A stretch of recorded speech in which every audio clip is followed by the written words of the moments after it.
All right, welcome everyone to TSPLOST 2023 Advisory Committee presentations, project presentations. I will share my screen and we'll go over the agenda. Another great night of presentations planned. But first we will review our minutes and approve them, and then we'll get on to the presentations for tonight. The minutes are included with your agenda package.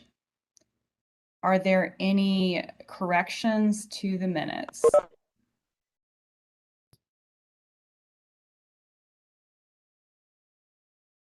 I read, I make a motion that we approve the minutes as presented. All right, Frank has made a motion to approve the minutes. Can I get a second? I second that motion. Mallory has seconded. All those in favor, please say aye. Aye. Any opposed, same sign. All right, the minutes carry. Now we are on to the good stuff. So we have 8 projects tonight. Leisure Services is with us, and Buck is back to help out Winterville with some presentations, some projects. And then we have some folks from the Prince Avenue user group, and I believe a resident from Homewood Hills. So it's another great night of visions for Athens-Clarke County. As I said before, let's be kind to our presenters. It does take a lot to put this together, and also let's be respectful. They have taken a lot of time to put together their submission and put these presentations together for us, and we are glad that they are here. Presenters, we might have some tough questions for you, and if you don't know the answer, that's okay. You can just say, hey, I'll get back to you. We do have a project submission question form. So it's also okay to say, hey, I don't know, or that's a pretty long answer, and get back to us later. Absolutely okay. No problem there. And so I will stop sharing my screen. And as a reminder, our presenters have 10 minutes. Derek Doster is here tonight. Derek, do you want to say a word or two about yourself?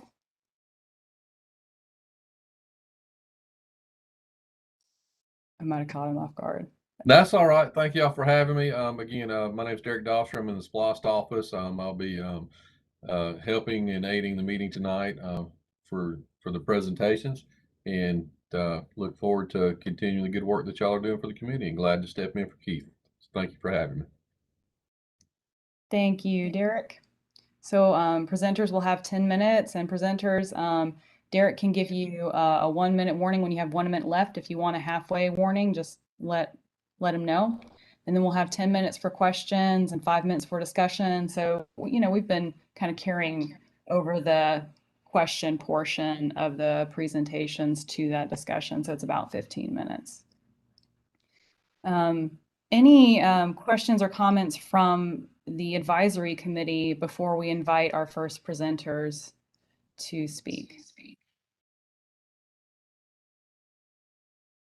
All right. As usual, if you will raise your hand in the participants screen, and I'll do my best to keep track of whose turn it is to speak. If someone hasn't had a chance to speak, and then a person who has been speaking a lot raises their hand again, I might put that person who hasn't had a chance to speak first on the stack. As always, I appreciate your feedback and comments as we go through this. Definitely like to hear what you have to say or any advice or thoughts you have as we go through this process on WebEx. All right, and without further ado, our first project presentation tonight is project number 20. It's Walker Park pedestrian and vehicular access improvements. And Kent, are you here to present that? That actually, no, actually, Eric Ellington, our athletic administrator, the recreation administrator, including athletics, is going to be taking that presentation. Okay, Eric, do you okay, you've got control. Okay, so yep. Alex is going to drive. Derek is actually going to drive for me here, so oh, okay. You know, so he's gonna do that. So Derek, let me know when you're ready. Are you ready to go? Your 10 minutes are starting now. All right.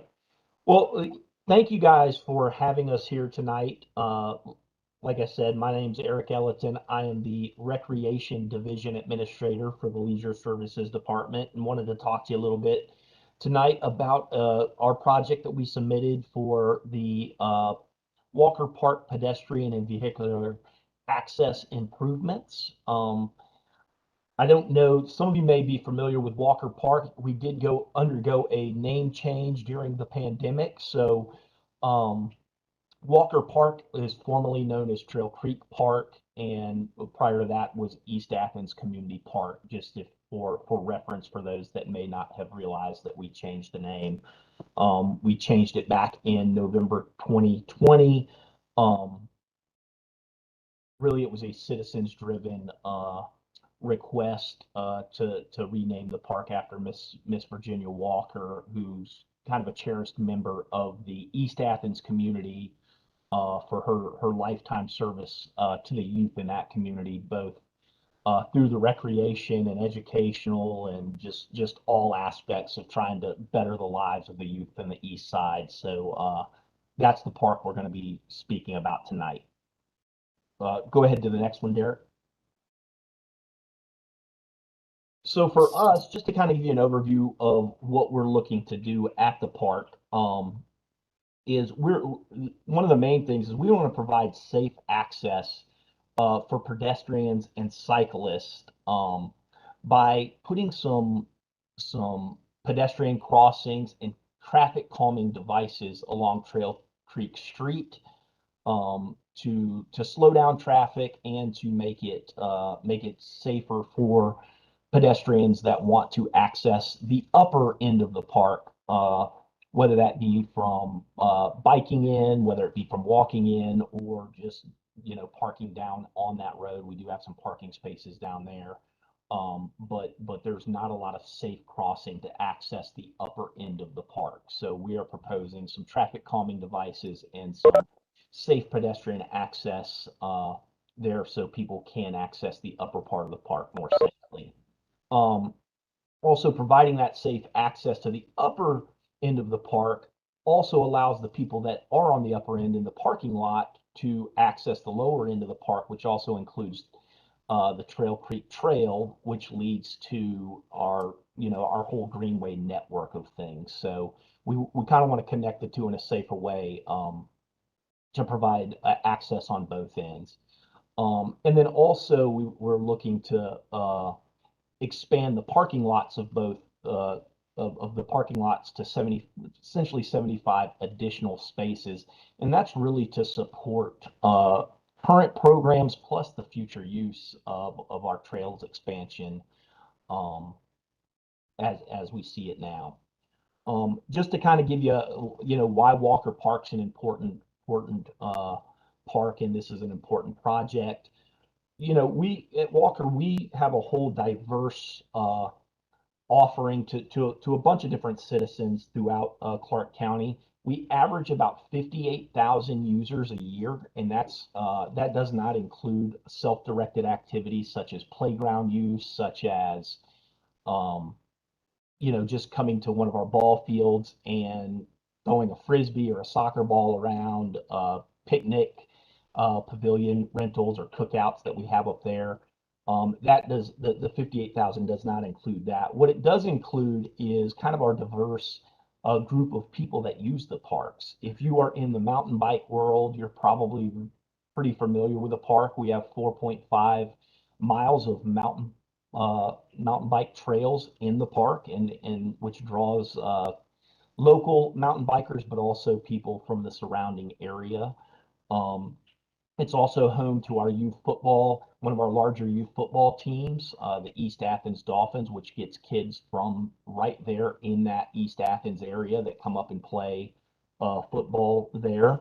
It also houses youth and adult soccer with various groups throughout the community. We have both internal adult soccer leagues that we run. We have a Hispanic soccer league that caters to both adults and kids that like to come out there on the weekends, and they do a fantastic job running that. We have a local track club that we partner with that schools kids, and they use our upper field and walking track to practice up there. We also house our rugby teams and ultimate frisbee teams from UGA utilize that park quite a bit for practices and some competitions. And then we also have our splash pad is located there, which is one of our amenities in the park that we really it's really our second largest facility or second most used aquatics facility in the park. So, or in the leisure services department. So this also provides critical access to, like I said, the trailhead at that connects us to the Greenway network. And then really our current parking just does not support all of that activity that we do. All right, Derek, next. This is just a little map. It shows you a little bit of what we're looking to do and with the parking expansion. The purple lots are our parking expansion. And then we would like to put some traffic calming stuff along that main entrance there to the park, where pedestrians may be coming up from the street to join that upper from the lower part of the park. All right, Derek. So closing the equity gap, what we're really trying to do here is provide more equitable access for pedestrians and cyclists to the different amenities that we have in the park. You may come from the East Athens housing community and be able to walk over and enjoy the amenities up top if we have some safer crossing. We're also trying to connect the lower so that if you can drive to Walker Park, you can park in our parking lot and jump on our multi-use trail network and connect to multiple places throughout Athens. All right, Derek. Next. Just to hit on, oh, I think you skipped one. I think we went through one really quick, or it wasn't on my screen. There we go. So just to hit on some of the mayor and commission strategic commitments, this project really hits home on the healthy, livable, and sustainable Athens-Clarke County, and also just our transportation mobility and connectivity by being able to connect the East Athens community, utilizing the park, utilizing the trail system, and providing safe access to the park by walkers and bicyclers. It connects that park in that area to greater Athens. Next. So just some of, as we were looking through the project selection criteria, improving equitability and capital improvements. We know we've talked, a lot of us always hear about the the need to improve some of the infrastructure on the east side, and this park sits right in the heart of that East Athens community, and is really a hub for a lot of activity for the residents on that side of town. We also talk about alternative transportation of facilities, whether it's utilizing the parking lot to then access the Greenway network or any of the other trails in there. 1 minute.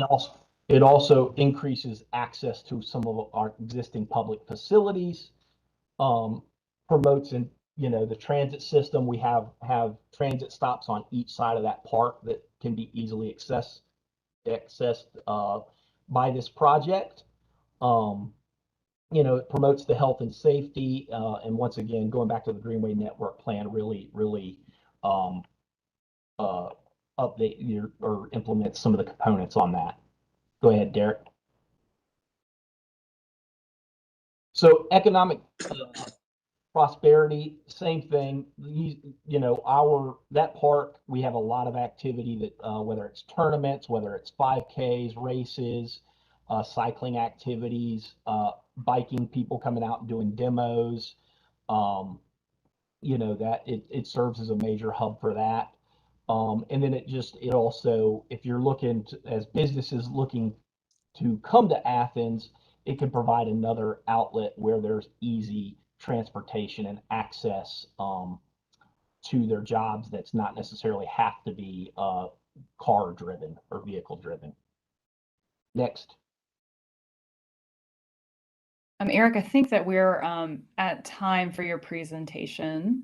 We already have some hands up, so I'd like to go ahead and have the committee start asking questions if that's okay with you. Sure. All right, I have Andrea and then Patrina. Yes, I was just curious about on the third slide of the presentation, it looked like there was where the walkway was going to be. I think it says, sorry, it's hard to see on the screen, the pedestrian crossing infrastructure is going to be not on Trail Creek Street. Is that correct? I think that was one area we were looking at, but I think also down there right at parking expansion is the other area that we're proposing. I don't see the bubble on there, but right where it says parking expansion, that goes up into the park. That's really one of the main spots there. Yeah, Eric, can I jump in? Yeah, go ahead, Alex. Is that out? Hey, Andrew, it is. Yes. So You know what I'm asking about. yeah, so this project speaks to the master plan approved crosswalks right there where the pump track is for across from that lower parking lot.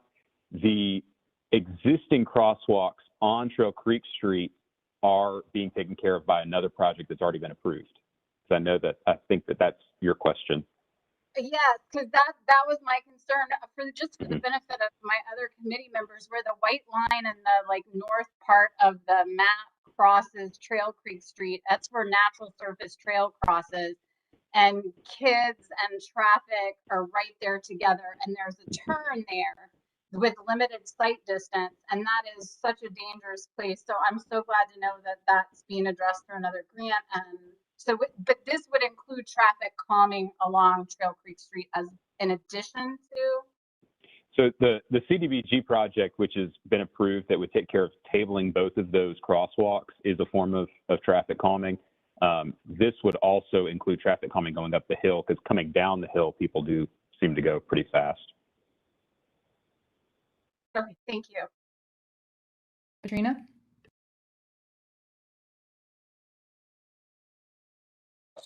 Okay, this sounds worthwhile. You might have addressed it a little bit, but what would this look pared down? It seems like already that a portion of it may be taken care of through another funding source, but what would this look like pared down a bit, and how would you compare sort of the equitable distribution to a Bishop or Memorial Park?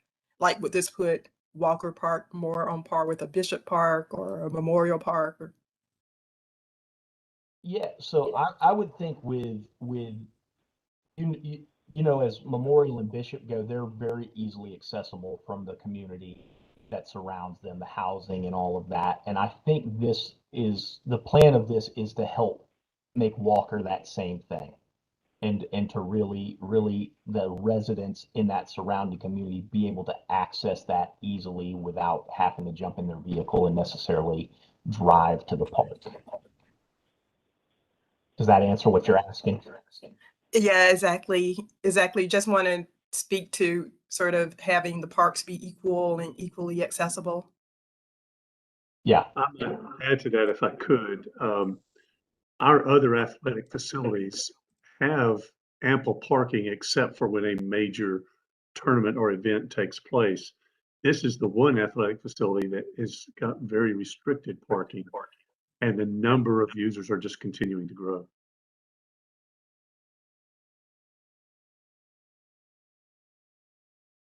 Additional questions from the committee? Or Patrina, I'm sorry, did I interrupt you? Oh, no, that's just it. Thank you. Okay. Andrea, you have another question? Sure. Sorry, I should know this, but does transit service Walker Park at all? Is there a bus stop along Trail Creek Street? There is one right up at First Street near Trail Creek Street. There's not one in the actual park proper, but there's sidewalks that connect actually on both at Trail Creek and one up off of I want to say off of that Peter Street right there near the community center turn. Thanks. Yeah, I'm looking for the transit stops. Katrina, did you raise your hand again? Or did Oh no. Oh no, I'm good. No, I'm good. I heard a little ding? Additional questions or comments from the committee? And regarding transit stops, I'm looking at Google Maps. It looks like we have 2 on First Street. So that's at the west side of the park. And then there's one nearby at Carver Drive. Those are the closest that I can see. Okay. Further discussion? I just had one question. I can't get my little hand thing to work, so I'm putting my real hand up. No problem. First of all, I knew Virginia Walker. She was a good friend of mine. I served on a lot of committees with her, and I was excited that they decided to name the park after her. She did a lot of good things for the East Athens community. The splash pad, my grandson had his birthday party over there. That is a thing. And I do agree. The last time my wife and I just took a ride today, the participants over there are growing in big numbers. There is a traffic problem, a safety traffic problem, and it's recognizable. And I appreciate you know bringing that to this committee's attention there. Thank you, Frank. Thank you for those comments. Yeah, it Yes, looks ma'am. like a great resource, especially that splash pad. And I've certainly walked over to Virginia Walker Park myself. Oh yeah. All right. Any other questions or comments before we move on to the next project? Okay. Next on the list, project number 21, Greenway Trail Safety Improvements. And who is presenting this one? Alex Bond, our Nature Division Administrator, is going to handle this one. So take it away, Alex. All right, Alex. And Alex, at the end, when we get to Q&A, if you don't mind, or whoever's driving, take down the presentation unless we need to go back and look at a slide so we can see our faces. Yeah, not a problem. Derek, are we rolling? Yes, sir. Your 10 minutes starts now. Excellent. Everyone, thank you for the opportunity to present this tonight. My name is Alex Bond. I'm the Nature Division Administrator. Honored to be in this role. The Nature Division includes Sandy Creek Park, Sandy Creek Nature Center, Memorial Park, Bear Hollow Zoo, and everything that is a multi-use trail and even natural surface trail. Today I'm going to be talking to you guys about the Greenway Trail improvements. I realized I neglected to have in my presentation the actual project map, so I'm going to hop over to that real quick and share that. So this is what we're talking about tonight. We're talking about the original Greenway Trail that is paved all the way from Sandy Creek Nature Center Visitor Center up here next to the Allen House. It's what all the school kids visit. Then down, all the way down, and then to Walker Hall, which I'm from Athens, and this was my nature center, the Walker Hall Complex, Fireside Classroom, and then all the way up to Sandy Creek, and there's a bridge there. So this is the entire project area.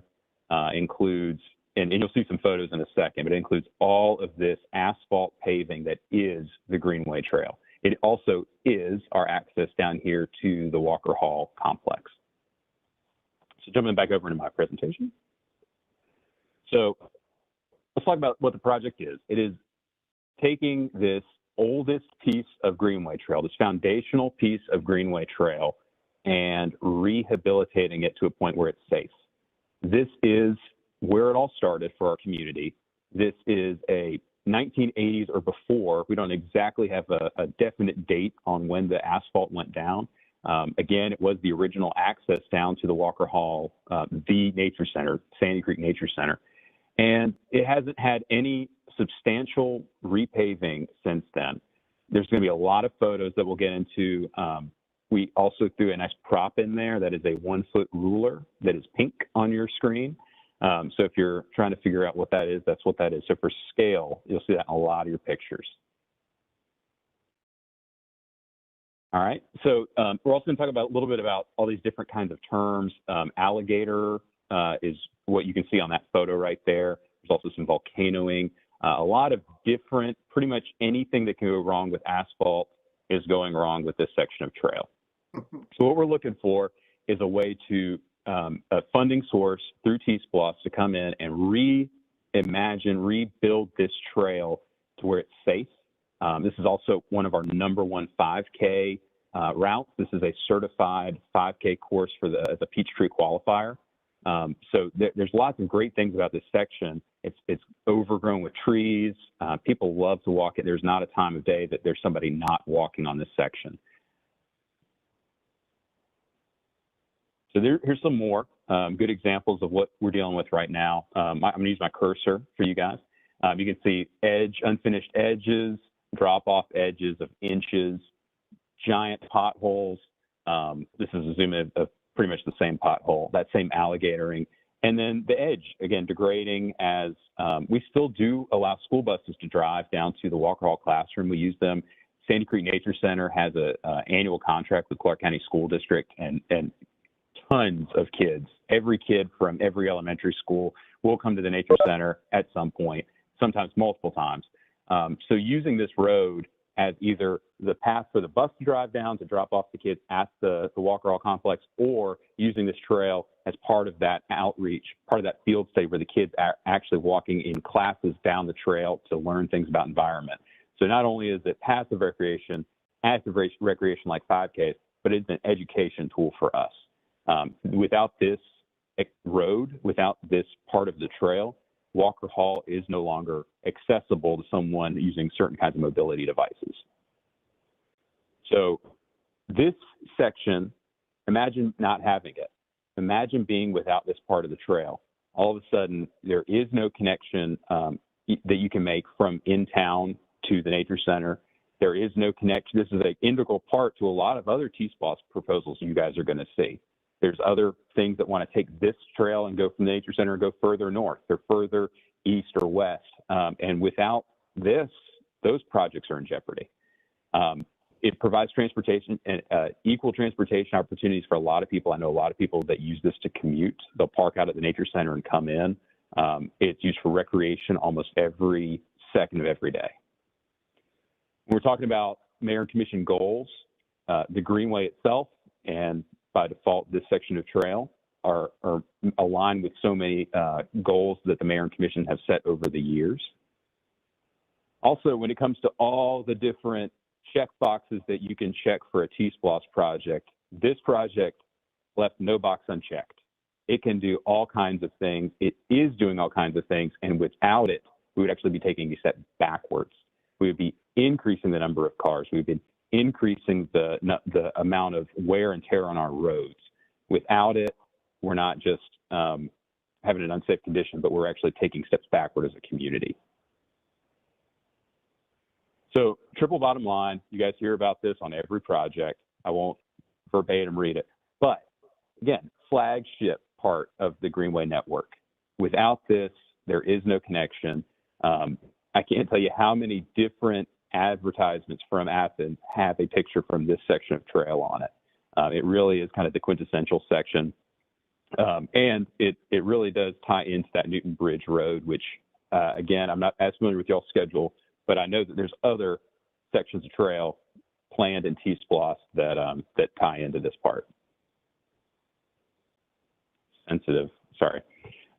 Connects, so social well-being, anybody can use it, provides safe space for a lot of people. It is one of the very isolated away from vehicular traffic trails that we have. And you see a lot more families with strollers, a lot more people trying to learn how to ride a bike, a lot of kids with training wheels or coming off of training wheels on this section, more than you see anywhere else in our entire system. It promotes diversity, equity, and inclusion because one, it provides you access to that whole other complex down there if you're here for a program, but two, it is a nice safe space for everyone to move through. Environment, what else can you say? The greenway system, without the trails, you really wonder how much investment people would feel in the green spaces in Athens. It's one thing to park a piece of property away as a protected green space, but put a trail through it and people start to appreciate it. People start to take ownership of it. This portion, as you can see in all those photos, very well shaded, some good mature trees. Go through a couple different ecotypes. There's pine trees, there's oak trees, there's a creek and a river. There's also an entire pond habitat down the right side of it. So there's lots of different things, and it also is part of the flood zone protection that we have through the Greenway corridor. Another big part of this is, and you'll see this all the leisure services projects we're proposing, is trying to take care of the things we have. This is needing replacement now because it's the oldest one we have. We have got to reinvest. We have got to keep things current and safe for people to use. As a department, as a leisure services department, this is such a high ticket item for us that we really need some external help like TSPLOST to come through and help us fix this. Not to say that we don't try and maintain it. This photo is in here because it does show, and this is from a couple weeks ago, we had a 5K upcoming, going in and trying to fix the most dangerous holes. This is cold patch. We've got the machine to come in and try and pack in that cold patch, but if anybody's ever done this on their driveway, you know this is not a permanent fix. Usually the settling is happening because of something underneath that needs to be fixed and just keeps on sinking and sinking. And on the right, you can see these are some patches. And when you look across the front edge, if you're riding a road bicycle or if you have a kid that's on a small tricycle, when they hit this curb, this edge, they're still going to have problems. So we're trying to do what we can to keep it safe, but we are at a tipping point with this section of trail. So again, same photos as before, hopefully meaning a little bit more now that you've seen some of the impact of this trail on the community. 1 minute. Well, any questions? All right, Right on it. if we'll take down the presentation slide, we do have a question from John and then Jeff and then Andrea. Yeah, hi, good job, Alex. I'm a huge fan of this trail. I think it is a real showpiece and a backbone for the system. I'm curious about how you count in this presentation and the prior, how you count the users. Every time I'm out there, I see a ton of people, and I thought, really, only 26,000? I would have thought a lot more. How do you? Yeah. Is it optical devices or what that counts? Yeah. So we actually have throughout our entire system, we have laser or infrared counters. They're placed at trailheads, so it takes somebody walking by it. Technically, someone could travel the whole system and get counted maybe 4 or 5 times. That's why we like to be specific to this section of trail had this many people on it, because that's a very true statement. We take the raw number from the counter and have already divided it in half because we typically assume that people are a down and back trip. Okay. So that number, so the number of legs walking by it is adjusted. Right. But yeah, so and they're all around the different places. Our annual report actually from the department speaks to some of the bigger numbers that you can see more than just this one section of trail. Right. Thanks. Huge diversity of users on that trail too. I always notice and like. Yeah. Thanks. Yeah. Thank you. And Jeff?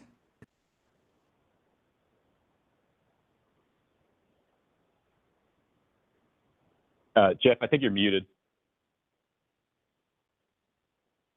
I was and I wasn't. Okay. Yeah, I have a technical question, I guess. How do you plan to pave it in concrete to match the rest of the greenway, or will it be milled and resurfaced? Or are you going to completely replace the surface? So milled and resurfaced, a complete regrinding, reusing of what's there with asphalt. We played with the idea of, do we go concrete because this is the only asphalt portion, but to remill, to grind it up seemed like the better option just for this stretch since it's already on the ground right there. We're also a little, based on when it was installed, we're a little unsure on what the foundations are, if there are any. So being able to like reuse and add to what's there right now would probably be a better, safer option. So it will say asphalt. It would say asphalt. We did ask for money to match the standard of having center line and signage that matches the rest of the system. So it would look the same other than the material that it's covered with. Okay, and I assume you'll address some of the underlying issues that are causing problems now with drainage and so forth? That's right. Okay. That's exactly All right. Thank you. Yeah. Thank you. Yeah, typically with our trails now, they have a 2% at most cross slope across the whole section, whole cross section. This was built as a road, so it actually has a center peak. So it wicks water both ways, which isn't great when you're against a large wall, which I'm sure most of you guys are familiar with. All right, thanks. Next, sir. we have Andrea. Hey, Alex, it was a great presentation. You did a nice job. I appreciate the work that you do. My question was about the mention of safety and the picture of the person who was injured. We're having to consider a lot of good projects, and some of the things we've seen have been mud. You know, people have no prepared surface, and they're standing in mud at a bus stop or something. Can you help us kind of get a sense of the number of injuries or reports of the urgency around the safety issue that you've mentioned? So what I can say, to address one part of that is, like when you're comparing this to another place that maybe doesn't have anything yet, I kind of go back to they got to take care of what you have. We've installed it, so therefore we're liable for it. You know, kind of, I'm not a lawyer, I know, sorry. But but the other part of that is we have had injuries on this. We also have had 5K type events that have chosen not to use this portion because of the condition that it's in. So I don't have an exact number. We don't always hear about the number of injuries too, because it's a passive use. So sometimes people just call 911. They don't actually call us. But we do know of injuries that have happened here. Luckily, that photo was staged at the very end of that presentation. But there are a good number of people that get skinned knees. You know, they'll call the nature center. We go down and give them a Band-Aid. But as far as it goes, like this section has more hazards in it than any other section that we have. And that I can stand behind. Thank you. All right, Alan's question was answered with Jeff's question. So Katrina, Bob, then Jennifer. Okay, my concern is that this doesn't benefit the entire community, and it's a relatively expensive project. So how would you pare down, or what would you do differently? So there's not much to trim off of this project. It is the bare bones of going in and repaving. You'll see there's no operation cost because it's not anything new that we're adding. We're actually kind of going in the hole taking care of this right now because it has so many problems. There is a very small portion of the project that does include improving some infrastructure to Walker Hall complex while we have the opportunity with the road being remilled. That facility down in the woods does not have a stable phone line. It does not have connectivity. So when we have school groups down there or summer camp down there, we're relying on cell phones and we have no real internet access down there. So we were going to take the opportunity to make some safety improvements and install the phone line so we could call 911 a little bit more reliably or have the internet for programs with the school kids. That may be the only thing that's really kind of would be nice. But everything else about this is just the bare bones of rebuilding it. I know that it's just a little small piece of trail in one district. But if you come and sit with me on a Saturday and watch all the people walking that, it's very diverse with the type of user as far as age, as far as background. I would, you know, there's all kinds of people that use this portion. Yeah, thank you for answering that, Alex. I know this is basically a road that has degraded past the point of being salvageable anymore. And what we're seeing is just the cost of repaving. So next on the list, we had Bob.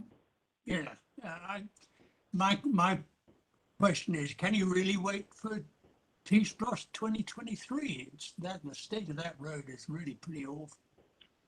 Are you really going to be able to keep it up for another 2 years? We hope and pray. I will say we have submitted repaving and fixing this section of trail as a capital project for years and years and years, and it's just one of these. It's a little bit bigger than our internal capital can handle. So we see the need as a department. We've proposed it multiple times. Something I don't know if any of you guys even realize, and when you get to Kent's presentation, you'll hear it even more. If it is a road or parking lot within a park, even like at Sandy Creek Park, where they're real roads, as a department, we are still responsible for those, not Transportation and Public Works. So our request for paving is kind of a big deal, and this one's always been on the list as long as I've been here. So we'll see. I mean, right now when a 5K comes through, we're just drawing lines around the holes, hoping people don't fall in them. You know, we'll put a life jacket next to some of them. All right, last couple minutes, Jennifer. My question is back on trail design. When you figured out the price for repaving this, did you consider the school buses being on it, or is this really the specs are just for people walking? Yeah. So whenever we build a trail, whether this is one we're proposing or all the ones that we got to technically review that other people are proposing, they're all built to a standard to handle school bus, Georgia Power truck, fire truck, ambulance. So we know that at midnight when somebody gets hurt, they're going to drive the ambulance and the fire truck on the trail. So, you know, we always build that spec. It's strong enough for that. So yes, the repaving of this, though it be asphalt, unlike the rest of that's concrete, it would be able to withstand all that. And by rebuilding it with a better substructure, it would last even longer than this one's lasted us. Thank you for that question. Thank you for your answer. All right, any other questions or discussion about this project? I know that there's some comments in the chat, and if anyone wants to bring that to discussion, happy to hear that out.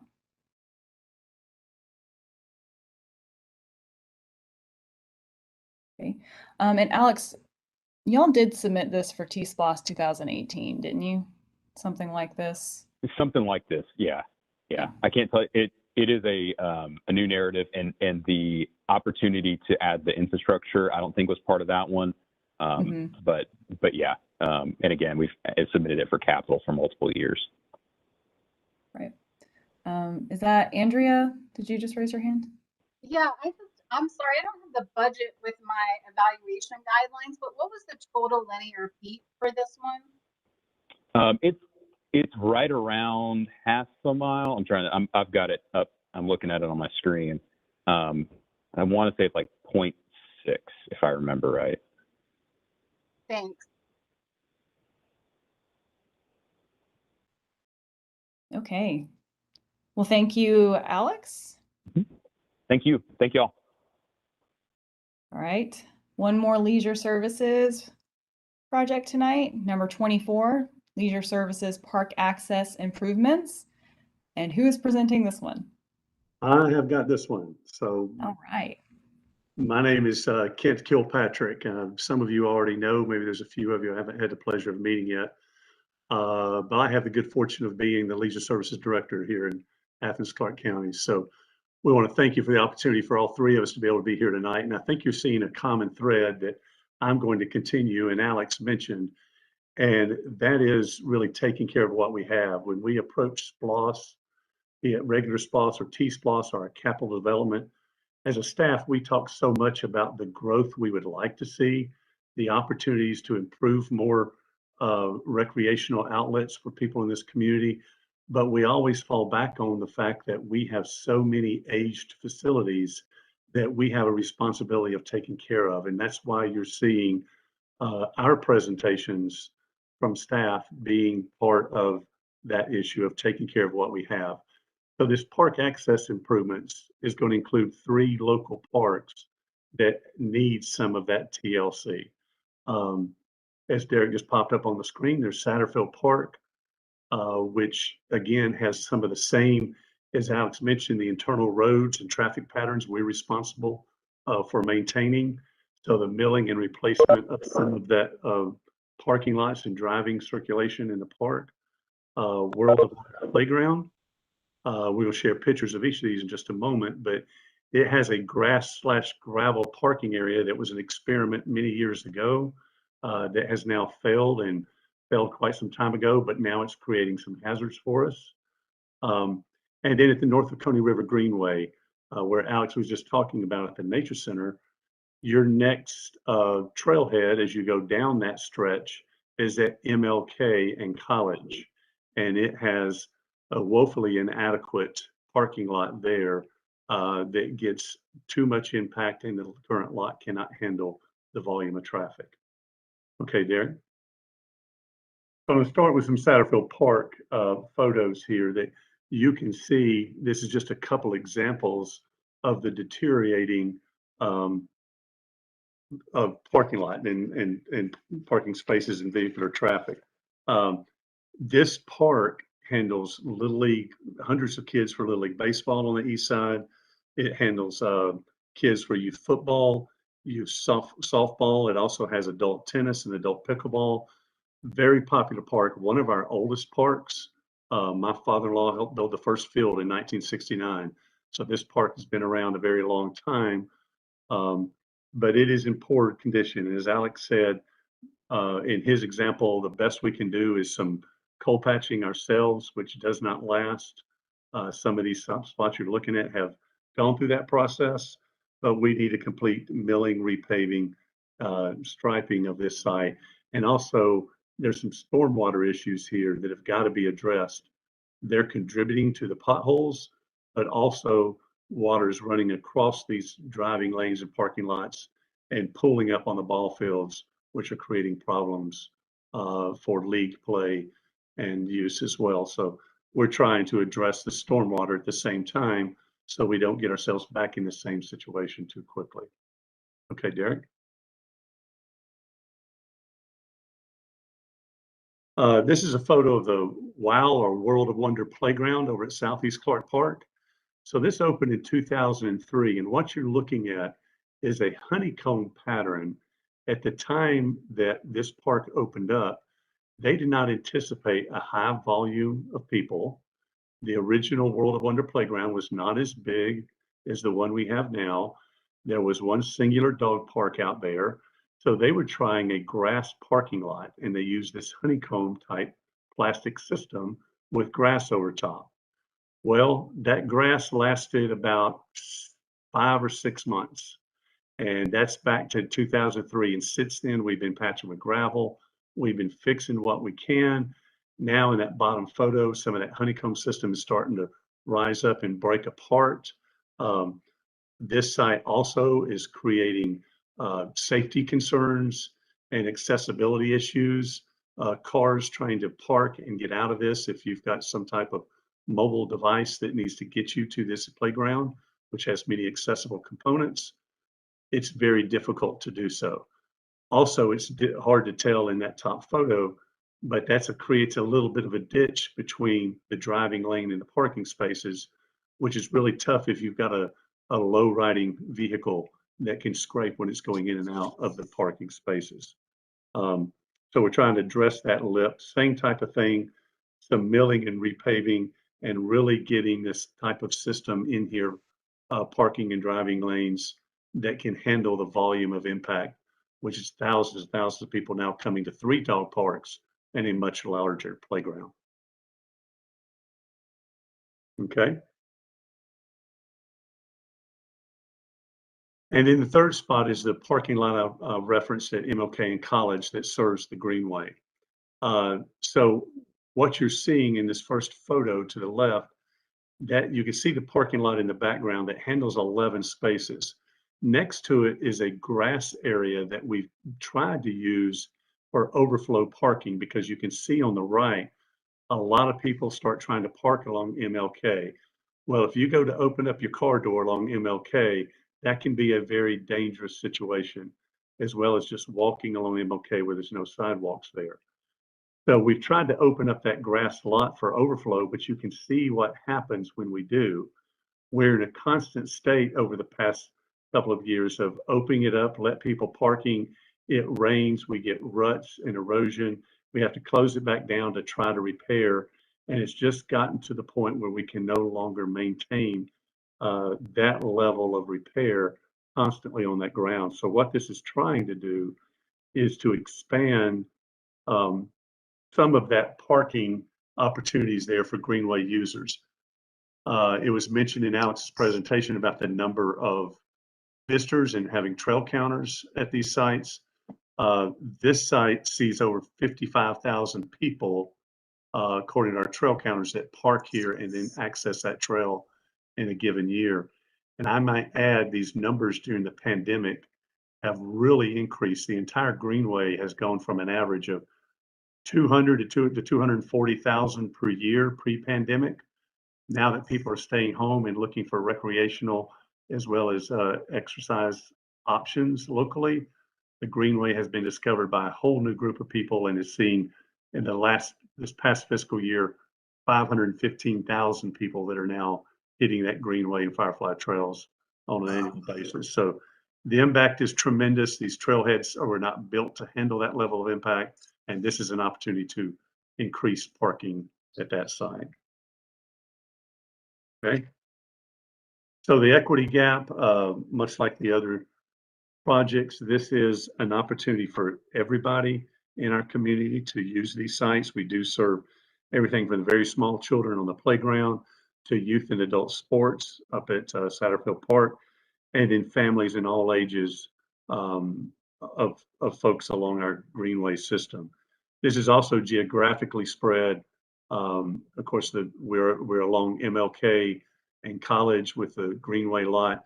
And then the east side, we've long heard has been underserved with some of their park systems. We get that quite often in leisure services. And this addresses the only two parks we really have on the east side in their upkeep and maintaining their accessibility and safety. Two mayor and commission strategic commitments are, like the others, are the healthy, livable, and sustainable Athens-Clarke County, and the transportation connectivity. Okay. From the selection criteria, of course, we're promoting the goal of improving equitability of capital improvements to the community, reducing our pavement maintenance, promoting the upgrade and use of alternative transportation, increasing our access. 1 minute. All of what we're doing is promoting the health and safety and implementing a portion of the Greenway Network plan with that one project at MLK and College. Triple bottom line, we want to continue access. These are regional facilities. The WOW Playground draws from a region, and so does the Greenway, and even our athletics draws people from surrounding counties who come in to compete. Did he say I had a minute left? Did I hear something in the background? Go down to the last slide then. Obviously there's social well-being. Derek, if you don't mind. These have environmental impacts like the others. Okay, go back up one. I want to quickly be able to point out that we do have parks that are just absolutely loved to death, and we want to be able to take care of those. In the past 2 years, we've received no capital funding for our pavement, but also it's important for you to know for all of our projects, we currently have between TSPLOST and our capital dollars, a little bit over $1 million to put toward improving all of these aged parks. Right now, we have $7 million worth of needs, and that's just for this fiscal year alone. If you look over the pattern of the next 5 to 6 to 8 years, that pattern continues, that we're well underfunded between TSPLOST and capital compared to taking care of all of our aged facilities. So that's why TSPLOST becomes a very important tool for us to be able to help fund these projects. So thank you for that opportunity, and we'll take some questions. All right, Ken, thanks a lot. Alan has a question. Not so much a question, but more of a statement. I know the the College Avenue Greenway, I go there quite frequently, and there's many times that I get turned away because there is no place to park. And so I think that's a really crucial need, because even people parking in the grass, and then somebody blocks in the people parking in the grass, so they can't get out of the lot until the person that blocked them in gets moved. So yeah, that's a huge need. I'm glad you guys are looking at that one. Good, thank you. Thank you for that, Alan. Additional questions or comments? I do see Jeff's question in the chat box about, if we had to reduce this some way or pare it down. Obviously, it's 3 separate projects. It's not going to be easy if we had to prioritize those and pare down, but that's a discussion that we would have if it came to that. Thank you for answering that, Kent. John? Yeah, I just wanted to say I'm working on a project as a consultant to the National Recreation and Park Association, and a message that you included in your presentation here, which I just really want to say amen to and underscore, is that parks and recreation programs, especially during the pandemic, have been such an important source of health and community well-being. The investments in these are just so crucial. So I just want to say thanks to y'all for all the work that you do to provide these great spaces for us. Well, thank you for mentioning that, John. There's numerous articles that have been coming out since the pandemic started about the importance of local parks and recreation to the mental health as well as the physical health of the community. Absolutely. Thank you. Thank you for that comment, John. Definitely with you there. Parks and access to parks are really important for our community and our own well-being. Additional questions, comments? Alan, did you still have your hand up? Okay.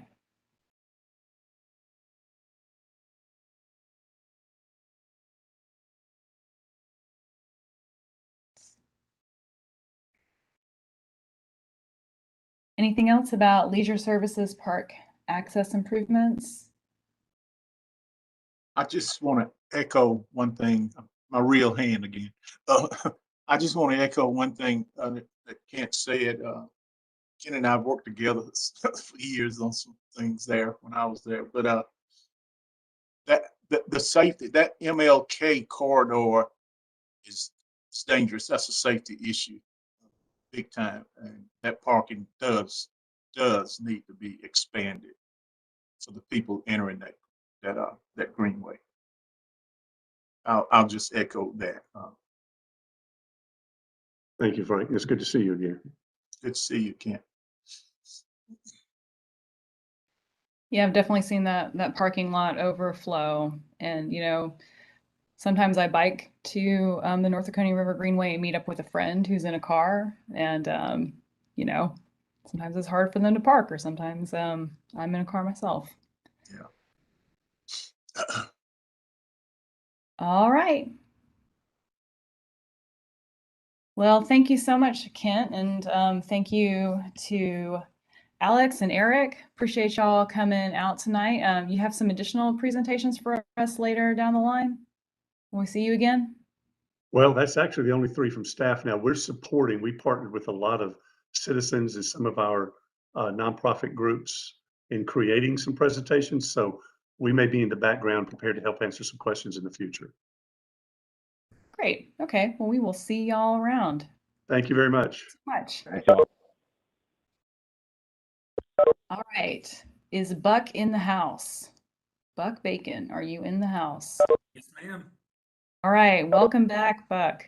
Are you presenting the Main Street drainage improvements? I am. Okay. So here we have project number 1 for TSPLOST 2023, Main Street drainage improvements, and that's for downtown Winterville? That's right, downtown Winterville. All right. Are you driving? I am. Mm-hmm. Okay, take it away. Buck, I'll start your time when you get your presentation up. Okay, 10-4.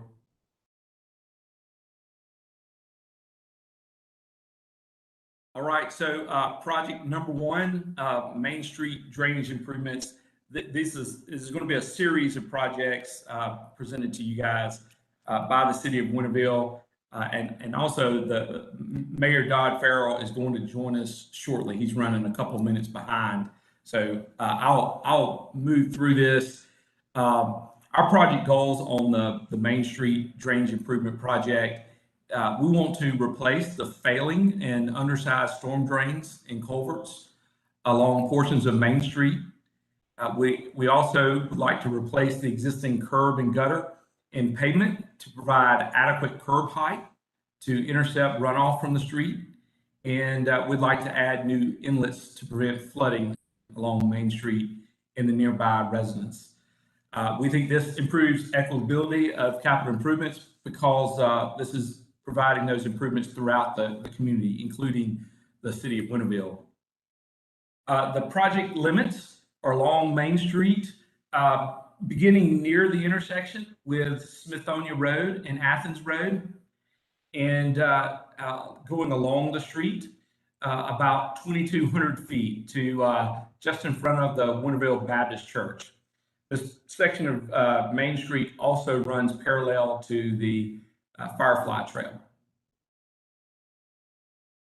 So we talked about failing stormwater pipes. This is an image of an existing clay stormwater drain that failed because of just it's beyond its lifespan, and so it began to crack and fell along the length of the culvert, which led to sinkholes in Main Street, and also created some flooding downstream. So these kinds of pipes are throughout the limits of this portion of Main Street, where we have existing clay pipes that have just simply outlived their lifespan and are in need of replacement with more modern materials, such as concrete pipe. So this is an image. We want to protect private property from flooding and erosion. And this image shows some flooding and erosion on the property downstream of Main Street after the failure of the clay pipe. And so our project, we're proposing these improvements to prevent future flooding and erosion, along with other best management practices such as riprap and other measures to prevent further erosion of the adjacent parcels. So, and then we also have street flooding that we'd like to correct.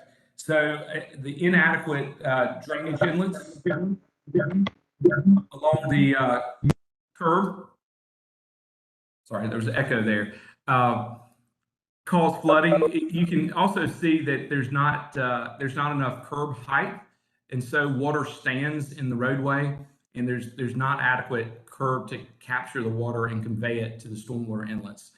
And then because we have standing water along Main Street, users along the Firefly Trail are subject to being splashed with stormwater from the streets by passing vehicles.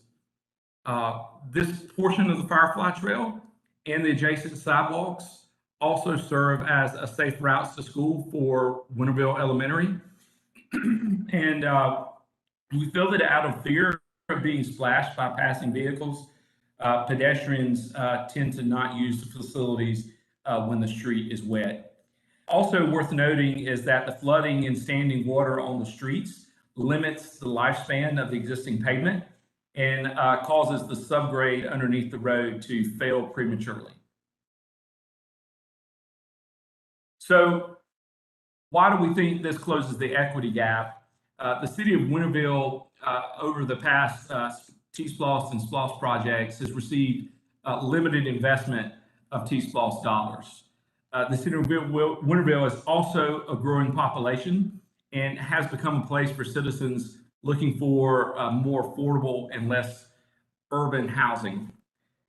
How this project addresses the mayor and commission's approved strategic commitments and project selection criteria.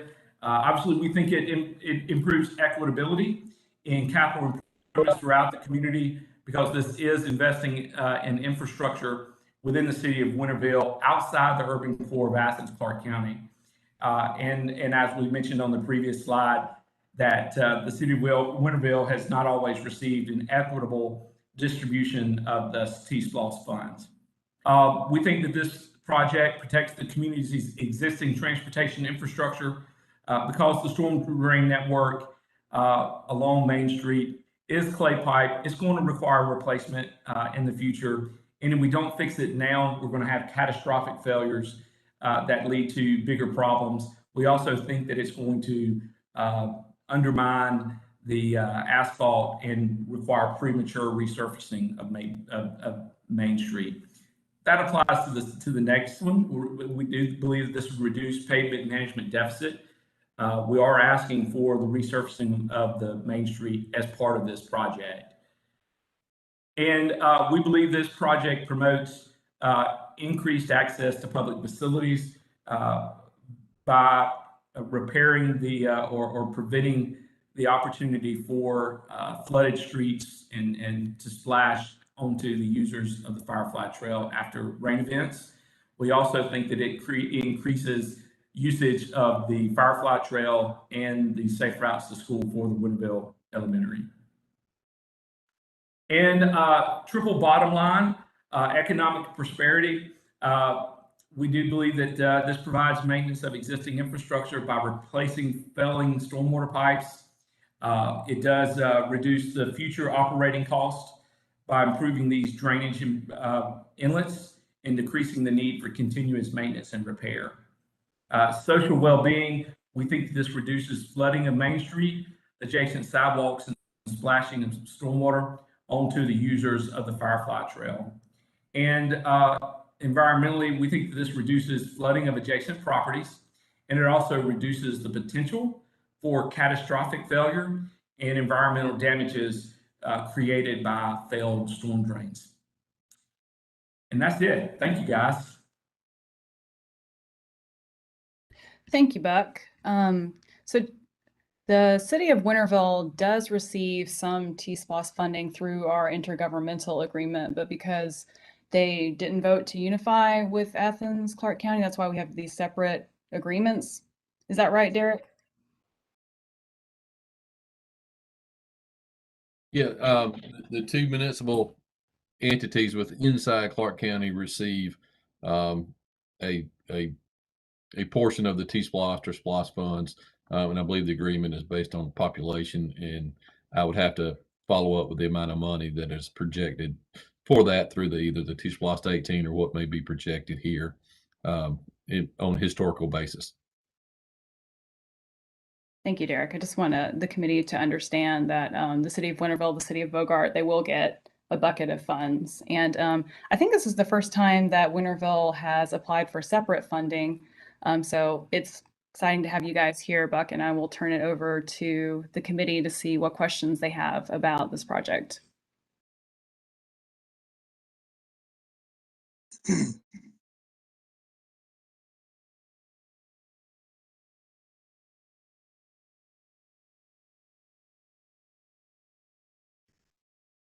Questions for Buck about Main Street drainage improvements? John, and then Jeff, and then Frank. Take it away, John. I think John's on mute. Sorry, yeah. Sorry, I don't mean to be a hog, but it was quiet there at the beginning. Any numbers on how many businesses and residents are along this affected street, or how many users of the Firefly Trail there might be affected by this? Sure. So there are about 20 residents along residential units, residential houses along this frontage. There's also the Baptist Church, the Baptist Church. This also serves as a thoroughfare that connects the core of the city of Winterville to the Five Points area. So the goods and services there at the intersection of Cherokee Road.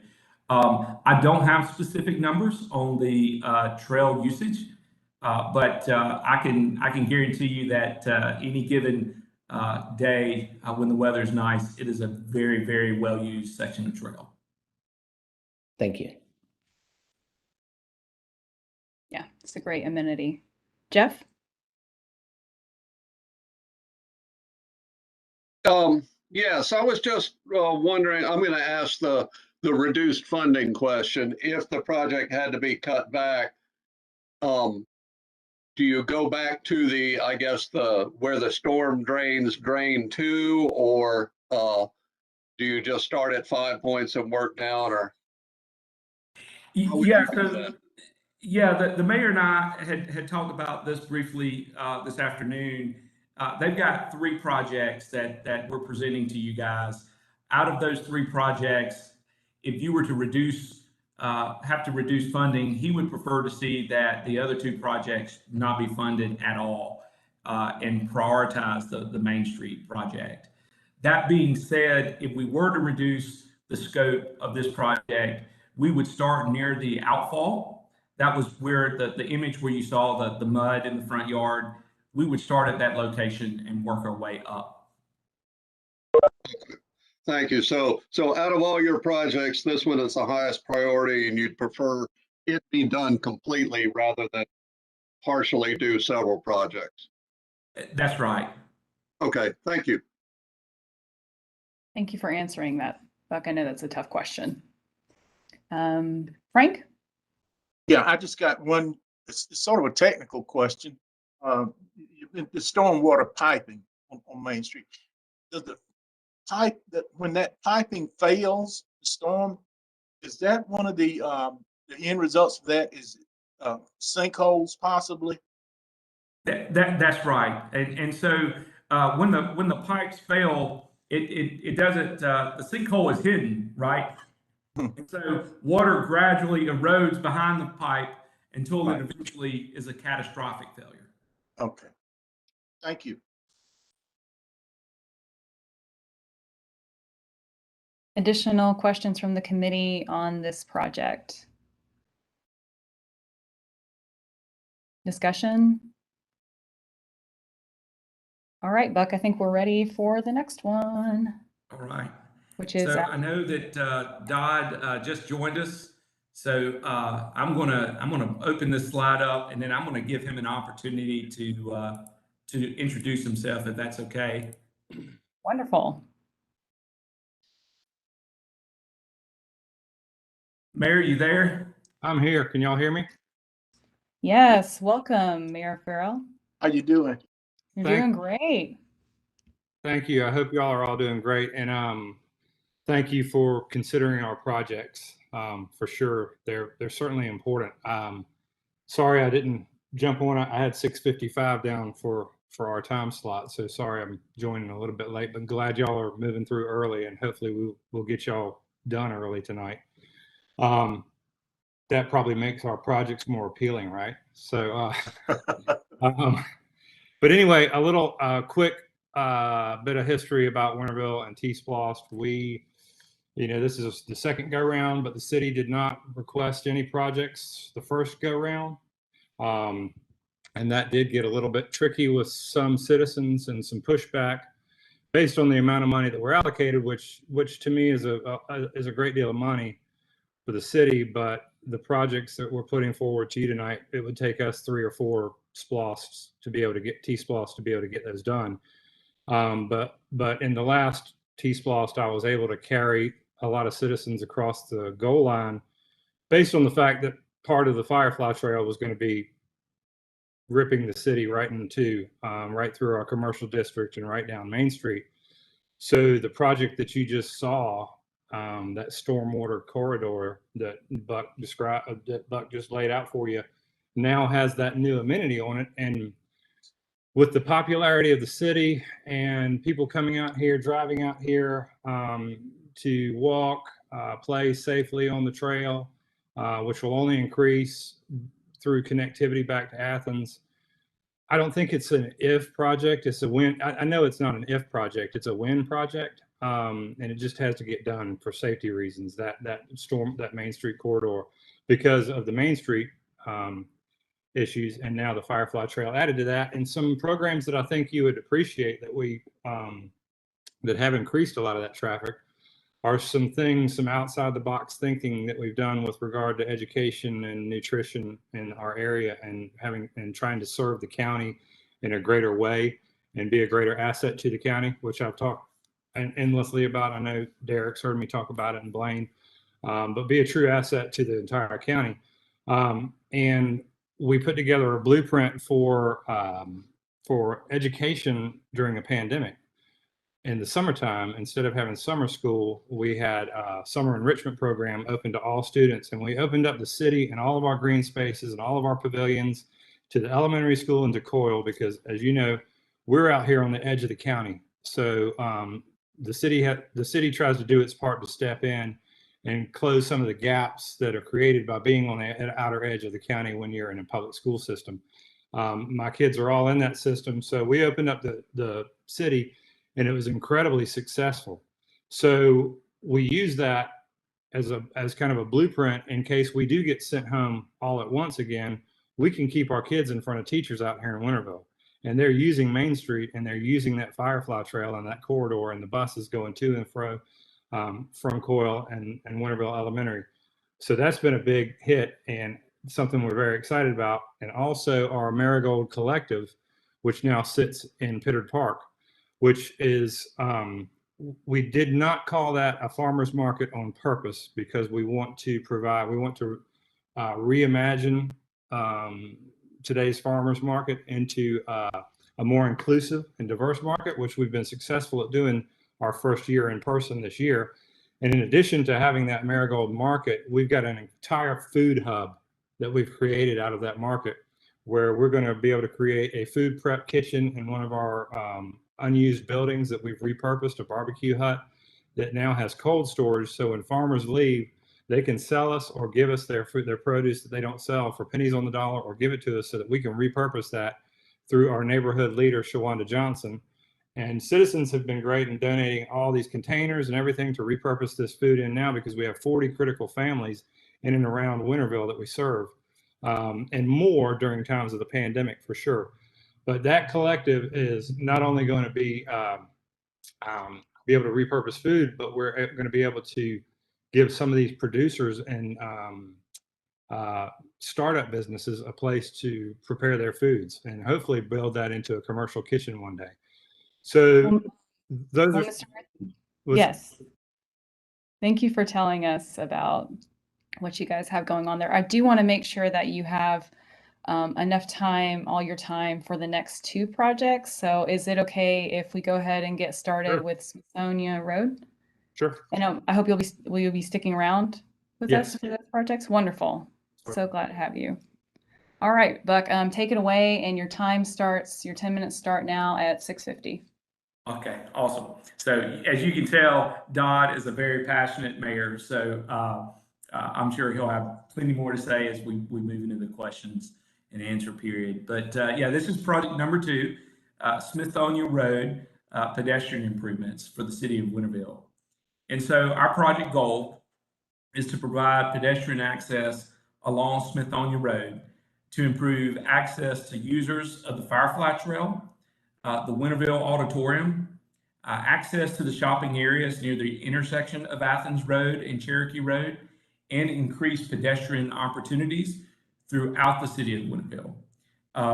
We also want to make sure that we're providing alternative modes of transportation for citizens with limited mobility along the Smithsonian Road corridor, as well as those without motor vehicles or driver's license. So we feel that this checks the box. It does improve equitability of capital improvements throughout the community. So the project location, as you can see on this map, we're proposing 1,700 linear feet of 5-foot wide sidewalk from North Church Street to Smoky Road.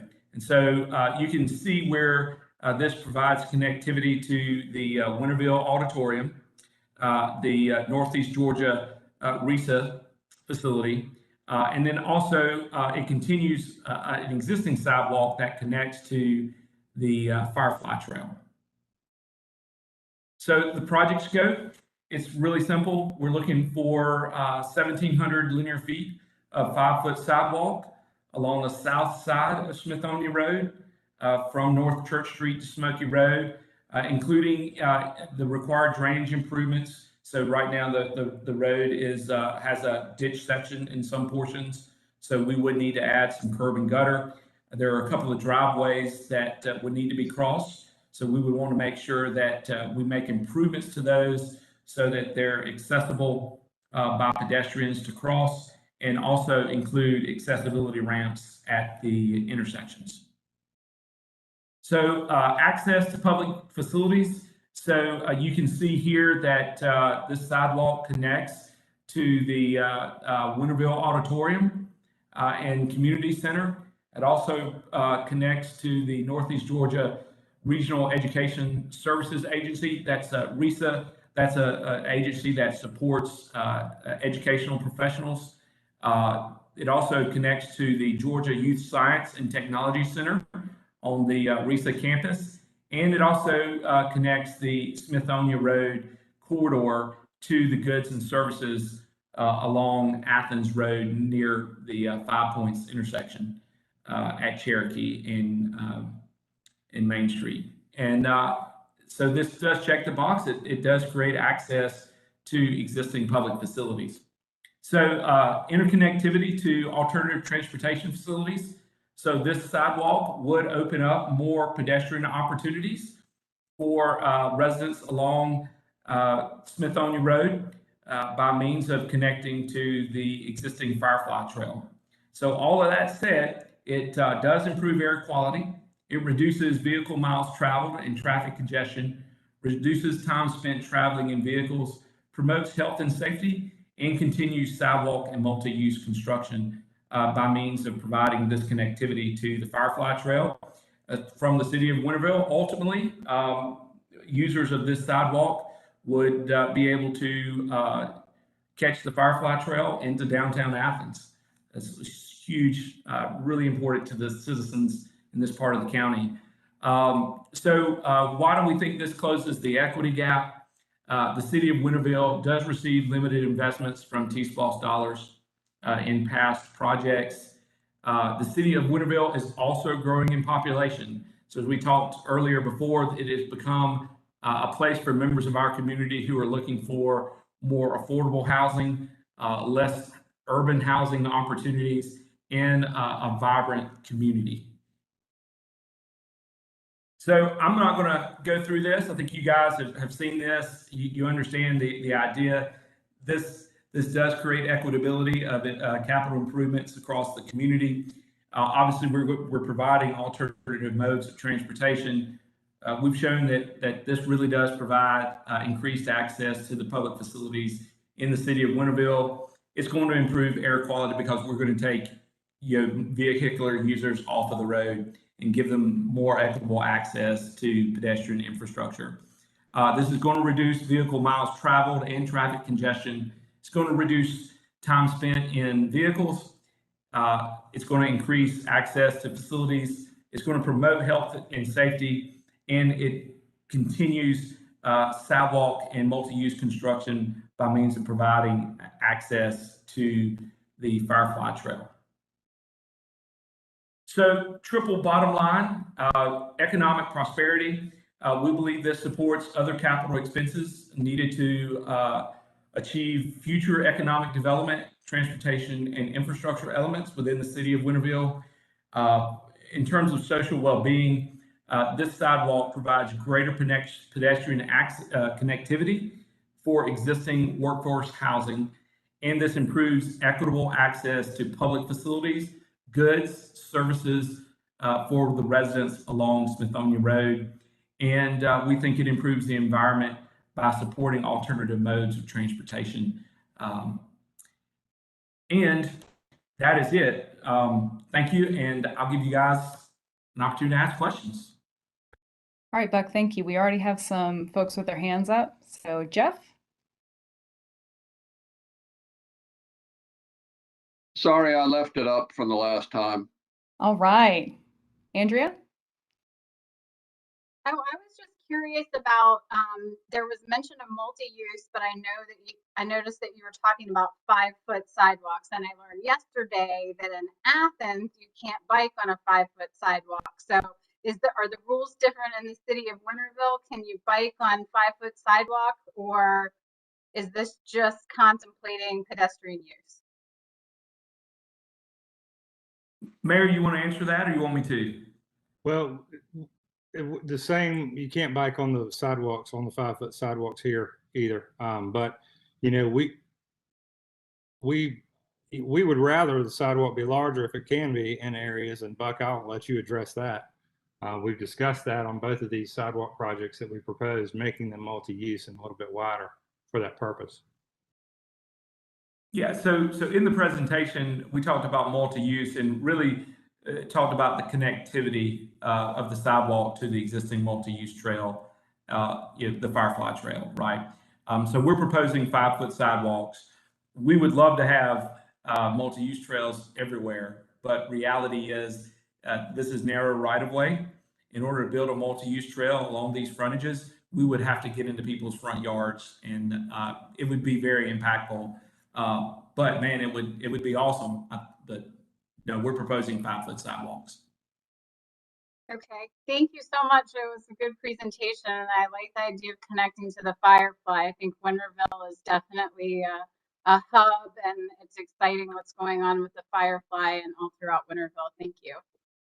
One thing I'd like to add to that is the connectivity, and I've explained Winterville is kind of a circle with spider webs. We're doing our part with what we can to connect citizens to the trail in all areas with the limited funding we have. And we've connected to Winterville Elementary, but there is no safe route to school for Coyle Middle School. So if you're someone living here in Winter Hills or where we live, and our kids are trying to get to Coyle, it's the bus or in a car right now. But the city has stretched all the way out to the line and a little bit further even, in hopes that one day the county will connect back to us in that area, so that people can get on the Firefly Trail, hop off, and get to Coyle Middle School or Winterville Elementary safely. Have y'all submitted a project for that connection? It's outside the city limits. Okay.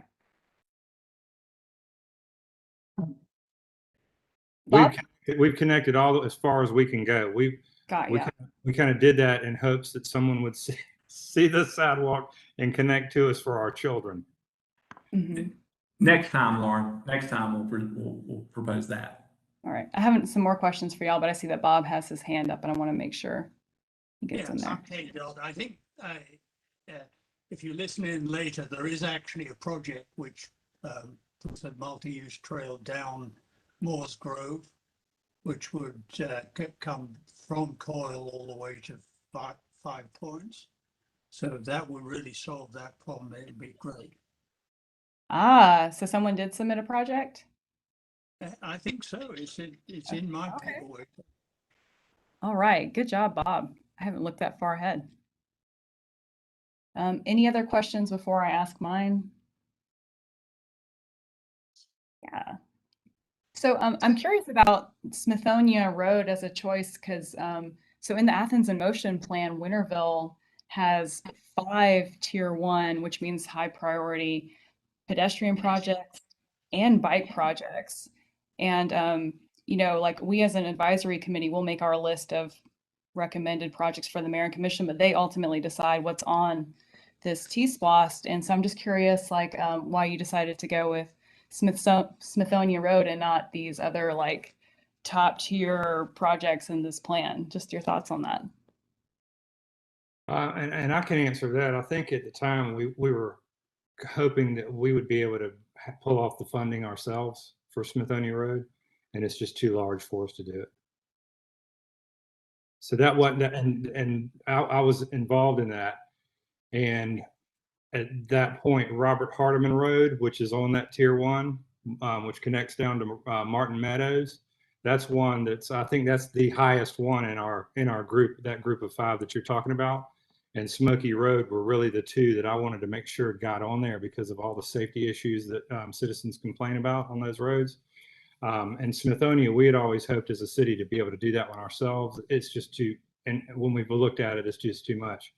And again, I'd like to add that we do a lot of the engineering ahead of time on these projects, like we did with the Firefly Trail. We contributed our engineering to that project so that it was shovel ready, and we're happy to do that on these projects. Thank you. I see Teresa has her hand up. Hello, and thank you very much for being here, Mayor. So I just have a follow-up question to what Lauren brought up.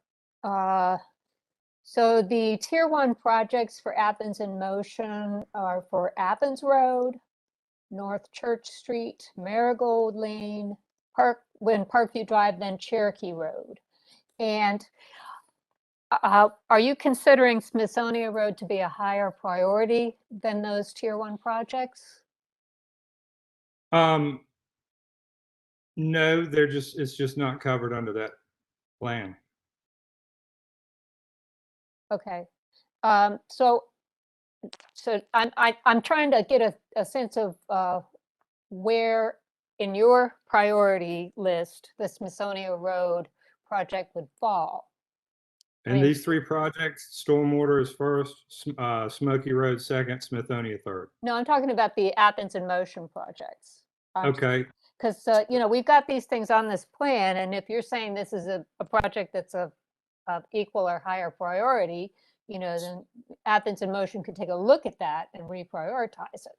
So Athens in Motion, and I've got to refresh my memory on a lot of those, but there was some projects in those tiers that were the funding would be the city would be responsible for some of those. So some of those you mentioned we would be responsible, and some of those you mentioned the county would be responsible. Mm-hmm. So the smaller pieces the city would be able to do. This is one of those bigger roads that was not included in that original project. So I would rank, if you're asking me to rank it within the bike ped plan, it would be Smoky Road, Robert Hardeman, Smithonia. But they're all pretty. I mean, you know, they all have the similar safety risks, and they're all highly traveled roads by pedestrians, and they don't have any sidewalk infrastructure. So where do you figure out where the accident's going to occur? I don't know. They're all. I do them all at the same time. Okay. All right. Well, I think Athens in Motion, we'll have to talk about that at some point in a future meeting. Thank you. Thank you. Yes, thank you for your thoughts, Mayor. Additional questions, comments from the advisory committee before we move on to Smoky Road?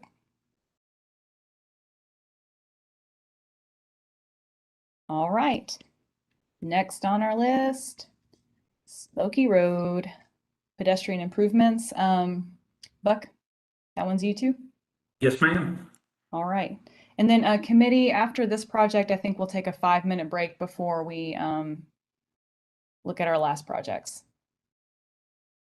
Right on. All right, project number 3, Smoky Road pedestrian improvements. And this is a project within the Winterville area. Our project goal, similar to Smithonia Road, we want to provide pedestrian access along Smoky Road to improve access to users of the Firefly Trail, Pittard Park, the new Chandler Park, City Hall, the police station, the community vegetable garden, and the center of the within the center of the Winterville community, and increase pedestrian opportunities throughout the city of Winterville. We want to provide alternative modes of transportation for the citizens of Winterville, particularly those with limited mobility or those without motor vehicles or driver access. And so the project location is here on this map. It's along Smoky Road from the Pittard Park to the right through to Smithonia Road. So that's the connectivity there. And we're asking for approximately 3,000 linear feet of 5-foot wide sidewalk. So the scope, as we just discussed, is to provide that 3,000 feet of sidewalk and the connectivity along Smoky Road between North Church Street and Smithonia Road, including any required drainage improvements. Again, this is a rural section, so we would need to add curb and gutter, some storm drain the sidewalk does cross some existing driveways, so we would need to improve those driveways to make them accessible for pedestrians. And we're proposing to install accessibility ramps at all of the intersections. And as well as providing crosswalks and other pedestrian safety measures where necessary to create the connectivity to the adjacent public facilities. So when we talk about access to public facilities, this trail connects, or the sidewalk connects to the Firefly Trail, connects to the Pittard Park. That's the park where Winterville has their market. It connects to the new Chandler Park that will be opening here in within the next 30 days. It connects to the Winterville City Hall. That's kind of the center of public engagement in the city of Winterville. What's also unique, it provides connectivity to the community's vegetable garden, connectivity to the train depot, the Rural Dentist Museum, and also the Winterville Methodist Church. So again, we talked about the interconnectivity to alternative transportation facilities. So you can see in the background the train depot.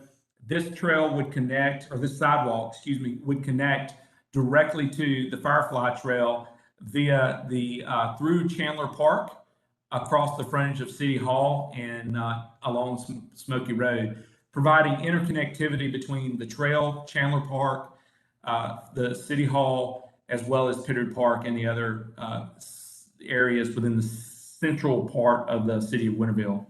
And so this will improve air quality. It reduces vehicle miles traveled. It reduces time spent in vehicles, promotes health and safety, and continues sidewalk and multi-use trail construction. So we kind of talked about this earlier. You guys, I think, understand why we believe these projects close the equity gap within the city of Winterville. Again, similar to Smithonia Road, it meets the same criteria on the strategic commitments made by the Mayor and Commission. And similar to the Smithonia proposal, it provides the same triple bottom line impact. So with that, I will be done and turn it over to you, Lauren. Thank you, Buck. Questions from the committee about Smoky Road?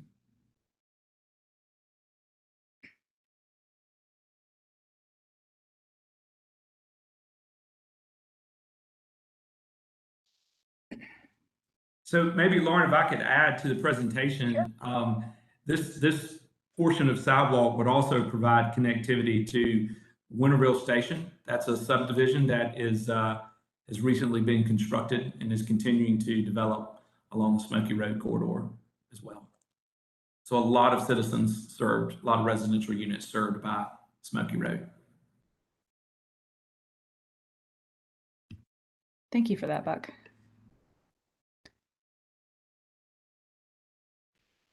And this is just on the western side, right? The western side of the street? Yes. I think, I don't know if we had decided whether it would be on western or eastern. Mayor, do you recall which side of the road, or have we made that decision?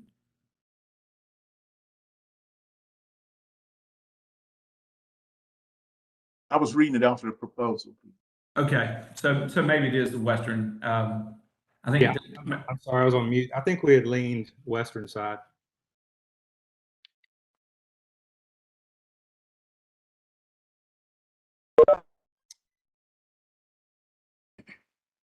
And I can ask a question just to help our committee understand like how far the money that you guys get doesn't go with your projects. Do you know, can you give us some insight about what you've been able to use past TSPLOST dollars for, and maybe that will help as we make very difficult decisions? I'm happy to. I think we got roughly $969,000 over 5 years last in 2018. We set aside right out of the gate $250,000 of that for road improvements to partner with the county. as part of our service delivery strategy. We own our streets, but they maintain them. So, but they rate them just like they do throughout the county. And we just agreed to meet them with $50,000 a year in funding for that purpose. So that leaves us with under $750,000, which we also put towards street improvements, pedestrian improvements, infrastructure improvements. And we've done that in our commercial district. We've enclosed our commercial district with sidewalks, so it's a walkable commercial district. And all of this in connecting to the school. We also put sidewalks out toward Coyle Middle School, like I talked about, out to the county line, or the city limits, excuse me, and a little bit further too. We've done a lot of sidewalk improvements. We also just created, which we'll have the dedication for October 15th, a rest area, kind of a trailhead for the trail in our city square. And we'll be using our SPLOST dollars to build public bathrooms so that the trail can be used 24/7, or dusk to dawn, and there'll be open public bathrooms available to trail riders coming through the city. So we've really stretched them a long way, for sure. And we've also put medians on Main Street to calm traffic, because we have a lot of citizens worried about speeds on Main Street. So that's another reason for this stormwater project on Main Street, because of the speeds. So we're getting a handle on that. There's a big plan for all of it.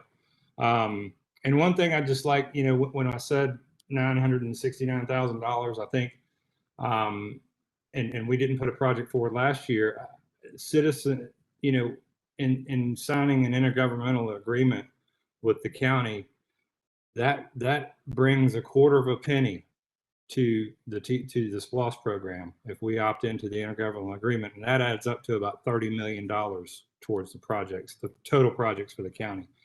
And citizens know that. So, I need to be able to bring them along and get all these projects done for everybody. But, our inclusion, or our entry into the intergovernmental agreement completes that quarter of a penny so that the county can collect the full penny, and adds $30 million to the total bucket. So, our projects aren't quite that large. Yeah.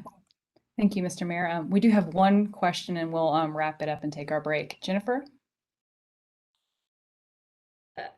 Mr. Mayor, that was very helpful. It was good color for understanding, just how TSPLOST works in Winterville. My question is actually not related to that. I was looking at the 3 projects that you have, that you've submitted. And just so I'm clear, if all 3 of those were done, they would make a loop, correct?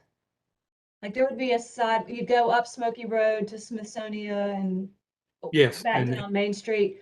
And down to Main Street. Would there be any pieces that were incomplete in that loop? I mean, would there be sidewalks the whole way? I don't believe so. If there were, there might be some pieces right around our city square or Pittard Park. But I think we even included that, Buck. I think we included that entry all the way up to Pittard Park. So I think we're good. I think we're safe all the way down Smoky, Smithsonian, and Main Street at that point. Okay, thank you. Thank you. Thank you for providing that clarity. And Jennifer, thank you for your question. Okay. Well, I want to thank the Mayor of Winterville for being here. Thank you for joining us. Thank y'all for having me, and thank y'all for the work y'all are doing. It is not easy, and I certainly appreciate it. So thank y'all for what you do. Thank you. And Buck, will we see you again? I'll see you guys tomorrow night. All right. All right. We'll see you tomorrow night. And committee, let's take a 5-minute break. I know we have just 2 more projects left, but I do want to come back and be fresh for Prince Avenue and our Homewood Hills residents. So see y'all at 7:21.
All right, everyone.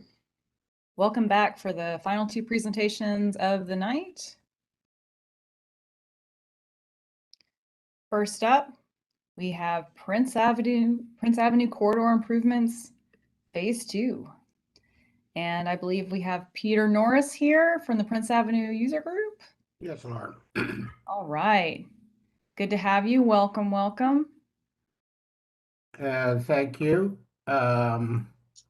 I'm just, let's see, I'm sharing now. And you are seeing title page, right? Yes, we can see Okay, it. very good. Thank you to all the committee members for all their work that they're doing and for allowing me to present. Peter, your 10 minutes will begin now, and I'll give you a 1-minute warning. Thank you. I know you guys are busy, so I'm going to just skip right to the summary. This is actually my first slide. The Prince Avenue Phase 2 project are asking for about a little over $5 million. Our mission is to make Prince Avenue safe, efficient, effective corridor for all road users, pedestrians, cyclists, transit vehicles, and private vehicles. We will select, there's a number of projects, which I'll get into in a minute, that are we can select from. $5 million isn't going to fix them all, but we will use safety, equity, environmental sustainability, cost-effectiveness, economic development. You can see all these here as our yardstick for making selections to implement. The scope of this is from Pulaski to Loop 10. So that's basically the entire part of the corridor that's considered Prince Avenue. A little bit more on the scope. From the loop, like I said, from Loop to Pulaski, the state route Alt 15 goes from the loop to Millage Avenue, and then Alt 15 takes a right onto Millage. The state controls that part of the Prince Avenue. ACC controls the part from Millage to Pulaski Street. Some people might not know this. Up till Oglethorpe, the speed limit is 40 miles an hour. From Oglethorpe, which is generally considered to be downtown Normaltown, to all the way in town, it's 35 miles an hour. Walking or riding your bike along or even driving, probably won't realize that it's 35 mile an hour speed limit. So we have a safety issue already there. And as you can see, we did a quick summary of vehicle crashes. We average about 86 crashes a year. Fortunately, the fatalities are low, but just having we don't call them accidents, the crashes, that number is pretty grave for such a small road. It's a very important road. I want to go into a little bit about how this road is used these days. The first part from the loop to Sylvan, which is just about where the health sciences campus is, that's sort of commuter. There's not much there. There's some businesses, Social Security is on the left-hand side. There's some doctor's offices, and then there's that big, vast space of the health science center. People don't really see that as being in town yet, but they are in town. From Oglethorpe to Georgia Avenue, which is just two blocks, really, it's neighborhood business. It's packed in there. We got a number of restaurants and bars, some businesses. Those of you familiar with Normaltown, that's where Normaltown Normal Hardware is over there. Then from Georgia to King, you get into the Piedmont Athens Regional Medical Center, sort of an institutional area, but still with some businesses nearby. And then starting around King Avenue, just past the hospital, you get a lot of businesses. We've got a lot of drive-through restaurants there. There's some residences along the corridor there. As you go a little further down past Millage Avenue. On the left-hand side is a large medical complex. On the right-hand side, some residences. You're up against Cobham neighborhood at that point. If you weren't aware, ACC is going to move into what is the old Piedmont College, and now renamed Piedmont University is going to go into the newly constructed office complex that was at Allen's, right just at the edge of downtown Normal town. And then as we get further down in the corridor, we have the Bottle Works, another compact development with lots of traffic in there. And then finally, that last 2 blocks, the streets get very narrow, and it's 2 lanes in both directions. A lot of users competing for sidewalks, for access, sidewalk, bicycle lanes, and the road itself. So there is a, excuse me, TSPLOST, the citizens did approve a TSPLOST 2018. There is $3.8 million budgeted for construction. That group has been meeting since November, twice a week. I am one of the members of that group. We started our project, or this project, by reviewing all the different studies that have been done on Prince Avenue. And we'll go into that in a little bit. We just finished public input on some of those options for Prince Avenue.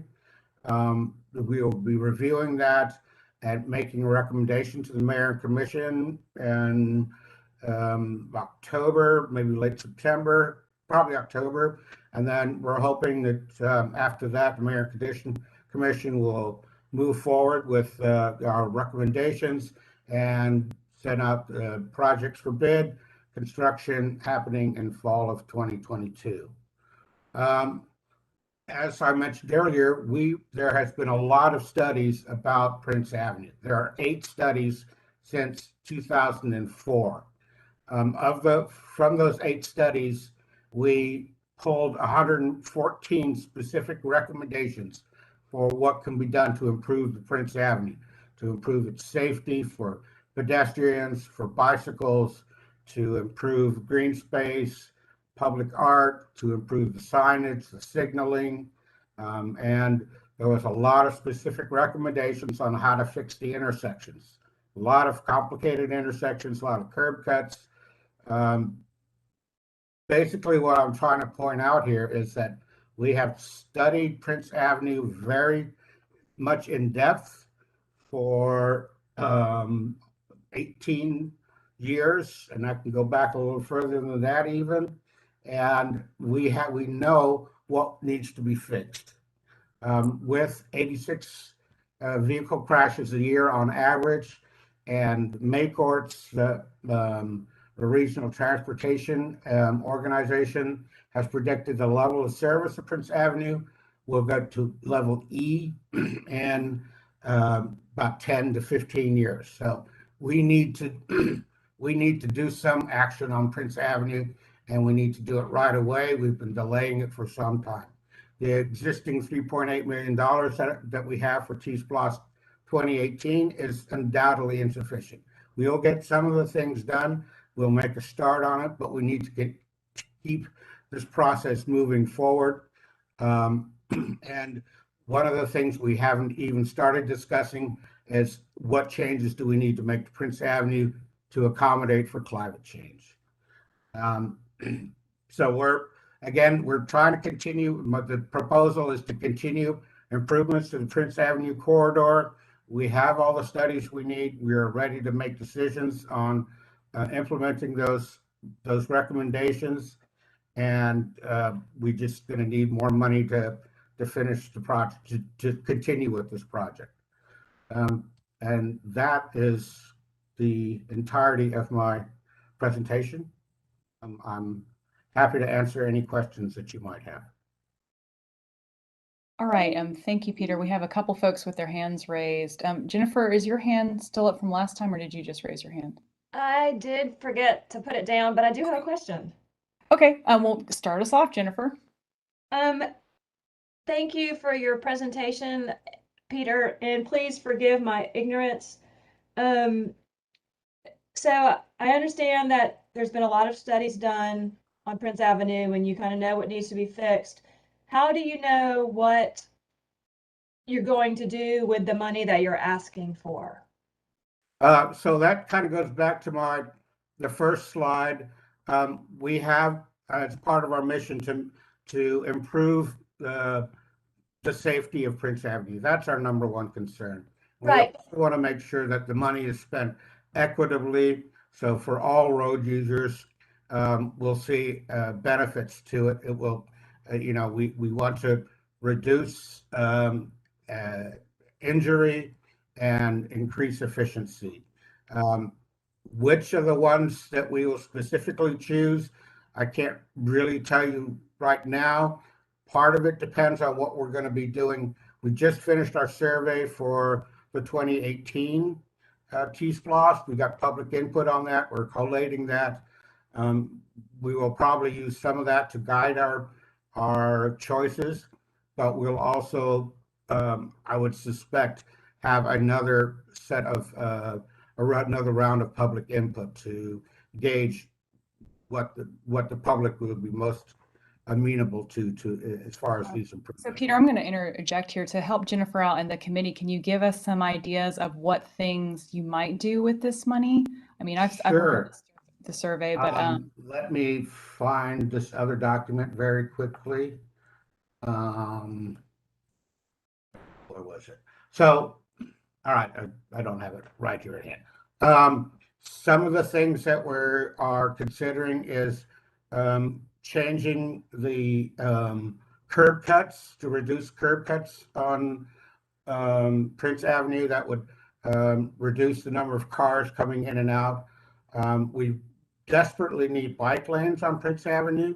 The section from Millage to Pulaski or Millage to Barber Street anyways is plenty wide and can accommodate bicycle lanes. So I think that's one direction that we're leaning in. We would like to put probably some more transit facilities on there. There is some discussions about simple things like signage and even the telephone poles. They restrict sight lines, and they also can be a navigation hazard. And finally, they are in jeopardy to damage from climate change and big storms and stuff like that. So that's some of the things that we have. I can, without a doubt, share the entire list of 114 recommendations with the committee if they're interested in seeing that. I think it would be helpful for us to know the top recommendations from the user group. I'm going to go ahead and just to be clear, this is more of a bucket fund than anything like. That's correct. That's correct. We don't have. There are so many different recommendations. Here is. Can you still see my screen? Yes. And while we can see that, and while you're pulling that up, I do want to make sure everyone else gets their questions answered. So Teresa, please go right ahead. Hi, thank you, Peter.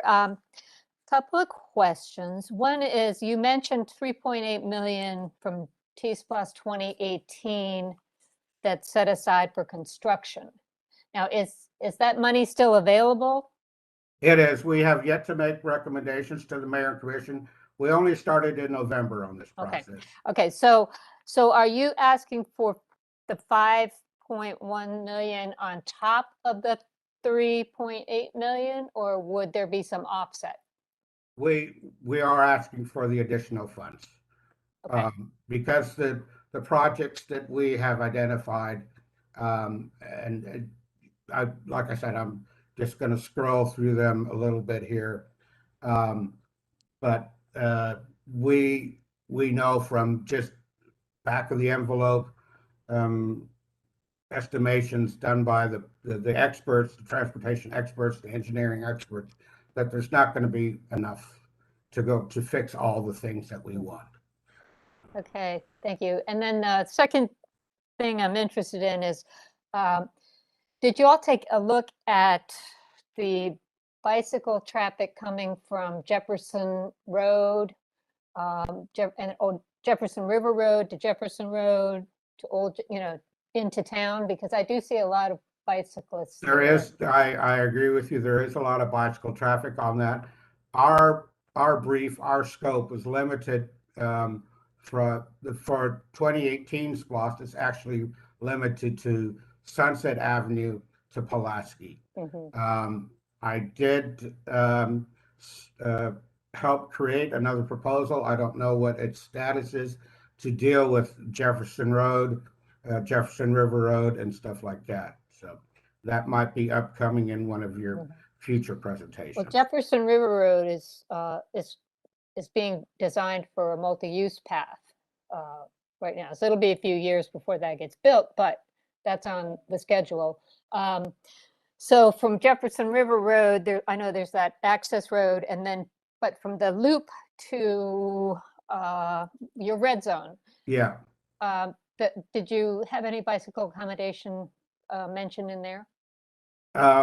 So I mean, we start at where the loop ends, basically. So if we do have bicycle accommodations, that would be one area that we would put them into. But it's gonna go, we're gonna have to back up to before you cross the bridge, right? Because that whole intersection, I've ridden it, but in the past, and I still ride it. It's quite dangerous. It's quite scary. There's so much heavy traffic and on ramps and cars going at various speeds that it is quite dangerous, and it precludes access for many people to the old Jefferson Road and to the improvements happening on Jefferson River Road. Okay, thank you. So we have a couple people on stack. I'm going to go ahead and move Jeremy to the front because he has not had a chance to ask a question tonight. So Jeremy, would you like to go ahead and ask first? It was more of a comment, and I just wanted to say that, yeah, I mean, it seems like this particular area comes up every year. And my comment is, I guess the second comment would be, for all the studies that have been going on, it seems like, I would emphasize the latest and greatest, if that makes sense, because there has been a great deal of change over the last few years. So that's really the comment. If this does get awarded, use the most recent data that we have. Thank you, Jeremy. And I know that the user group has combed through those studies, and they have a great analysis and figured out what really needs to be done. Next is John, then Patrina, then Jeff. Yeah, hi, real quick. Thank you so much, Peter, for your presentation and for all your work on this. It terrifies me to bike on Prince in that section. It really feels like I'm taking my life in my hands. You mentioned that Prince Avenue is heading toward level E service, and if I missed something early in your presentation that explains what that is, I apologize. But what is level E? I did not. So the transportation industry rates level of service from A to E to A to F. A being hardly any traffic, hardly any congestion, free flowing and stuff like that.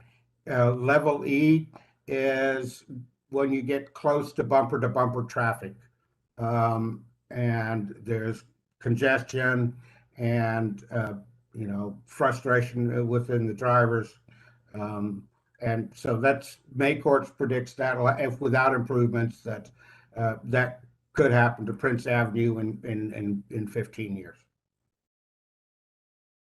Wow, I just learned something tonight. Thanks. Of course, I've been learning things all night, but next we have Patrina, then Jeff.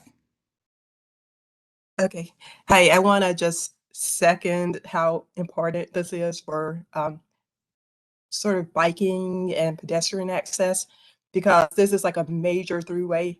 I don't know if it's coming across, but there's hospitals there, there's a social security office, and you cannot really cross the street. So you have, yeah, just some major services along that stretch, and really you can't you can't walk easily between them, and you can't bike. Doesn't seem that possible to bike. So I don't know if Peter would sort of emphasize that or speak to. Yeah, speak to I that agree more. very much with you, Patrina. And one of the things I failed to mention that we are um, hoping to get, depending on public feedback, is mid-block crosswalks with pedestrian islands in the middle. So we'll have one. We've been discussing one at the health science campus. Another one in Normaltown. People seem to cut across through there. Have another one. Let's see. Down near somewhere near Chase Street, I believe. There's another one planned for there, and probably another one. See, we already have one at Piedmont, at ACC ISD. I think there was another one somewhere that got into our list. We're really hoping to get some mid-block crossings for pedestrians. And like you say, given the number of businesses and restaurants and the proximity to the Cobham Boulevard, Normaltown, and you guys call it Upper Boulevard, that it can be a very walkable, bikeable area. It's just the traffic is part of the issue, and we need to make facilities for cyclists and pedestrians to have their experience be safer. Yes. Jeff? Yeah, hey, Peter, good to see you. Hey, Jeff, good to see you. First of all, in my tenure on the Planning Commission, I think we studied Prince Avenue at least twice, probably in addition to all the transit studies. So, there's no more microscopically known street in Athens. But in your buffet of projects, is there a split between, say, pedestrian projects and cycle projects and other projects? Do you have any idea how that might all sort out? Would you dare to put a number to it, or? I won't dare to put a number to it. A lot of this depends on what we get back from citizen input. And I haven't seen the results of that survey. It closed last Friday, I believe. I think the committee really wants to work on pedestrian and cyclist safety. The mid-block crossings are very much something that's desired. Pedestrian islands, and we also, the segment from Millage to Church Street can be made to accommodate bike lanes. We've done some preliminary discussion about multi-use path and have that tie into the Greenway. There is in long-term plans a segment of the Greenway that's going to go through. I guess it's Boulevard Normaltown area there. It'd be nice to be able to tie into that. I will send you the list the raw list that we're dealing with, so you can get a feel for the kind of things that are in there. And these were also in the survey that we provided to the public, although we summarized it down some, or distilled it down for them. Okay, thank you. I'd appreciate that. Yep. And as Teresa said in the comments, there's a lot of this is in our packets. There's not, I don't think we have a ranking of projects or anything like that, just where some items come up. Or unless you're seeing something else, Teresa? Yeah, we did not, we sort of wanted to keep our momentum going with the current TSPLOST, but like I said, it's just sort of an awkward time for us in that we just started, I guess, 11 months ago, meeting about that project, and you know how wheels of government grind. So it'll take us a little while to finalize that. We're definitely going to be doing some stuff with pedestrian safety and bicycle safety. I can pretty much guarantee that.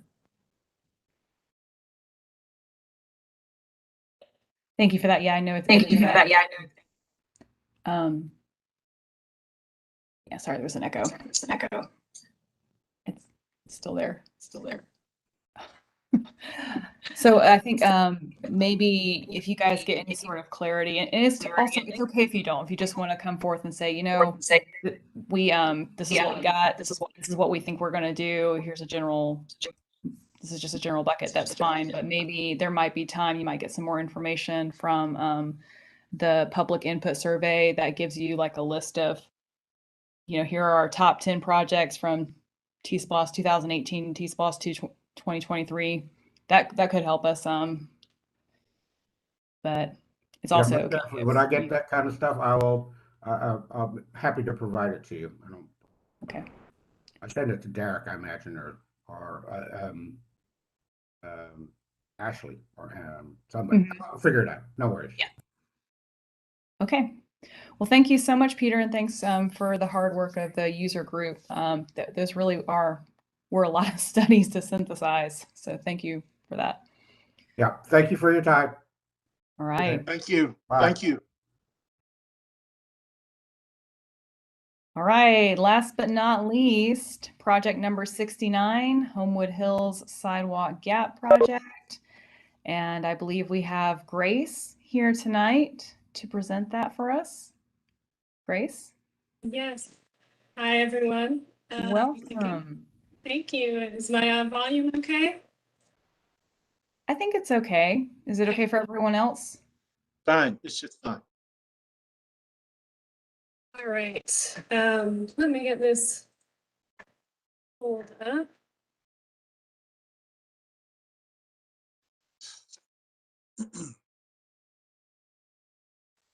Okay. Am I sharing? Not yet. Oh, yeah. Okay.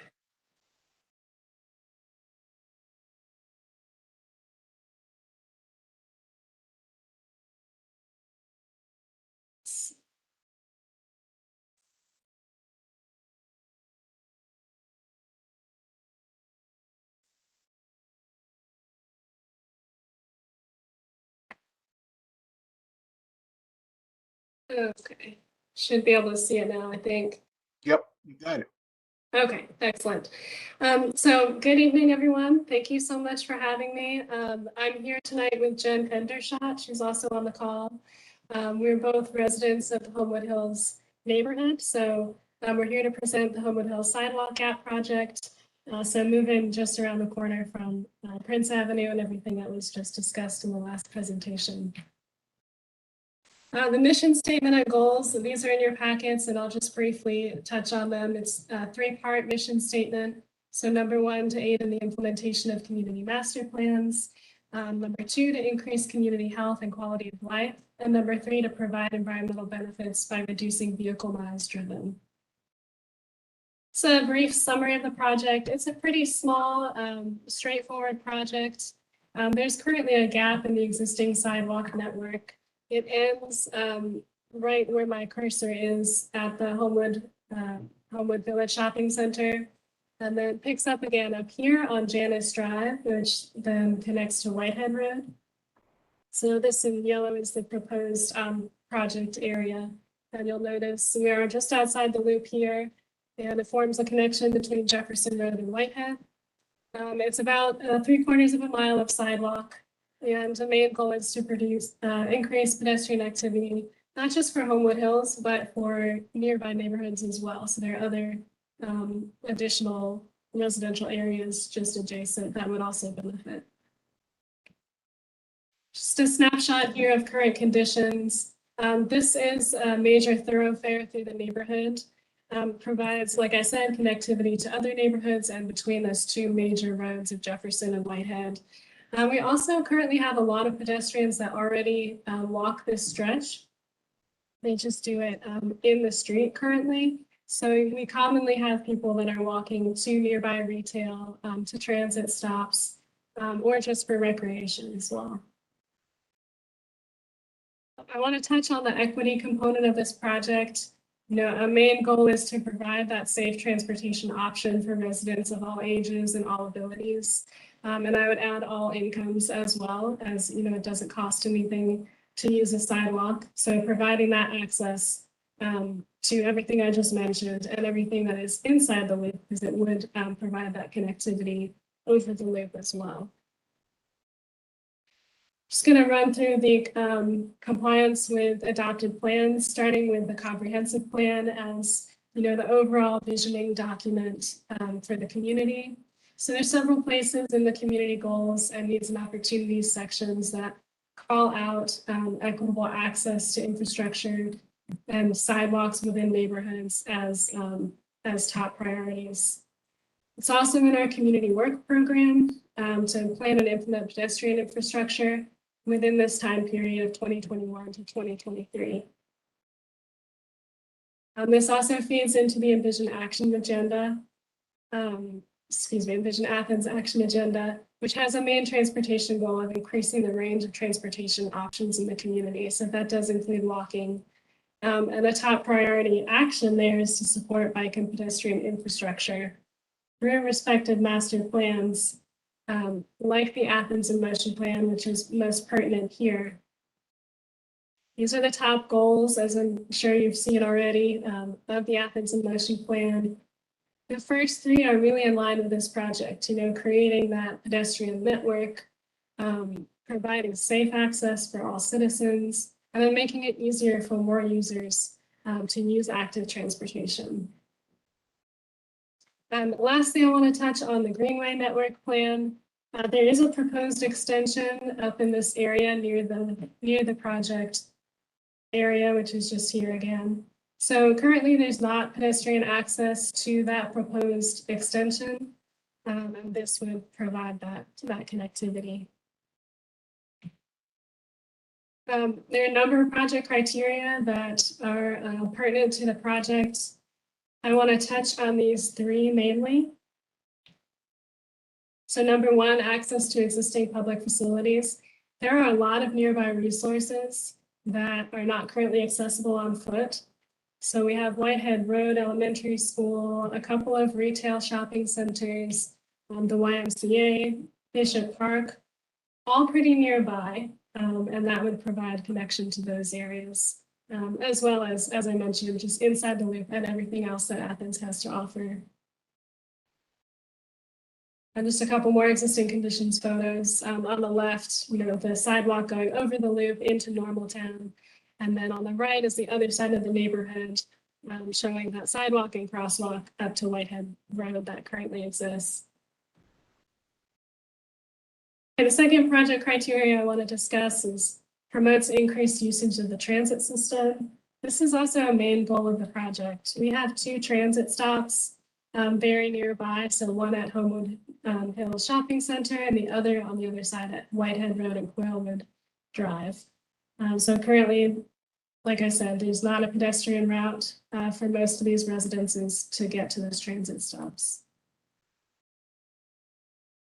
And then moving on to the health and safety component, there are multiple blind curves in the road, so sight distance can be very low in places, both for vehicles and for pedestrians.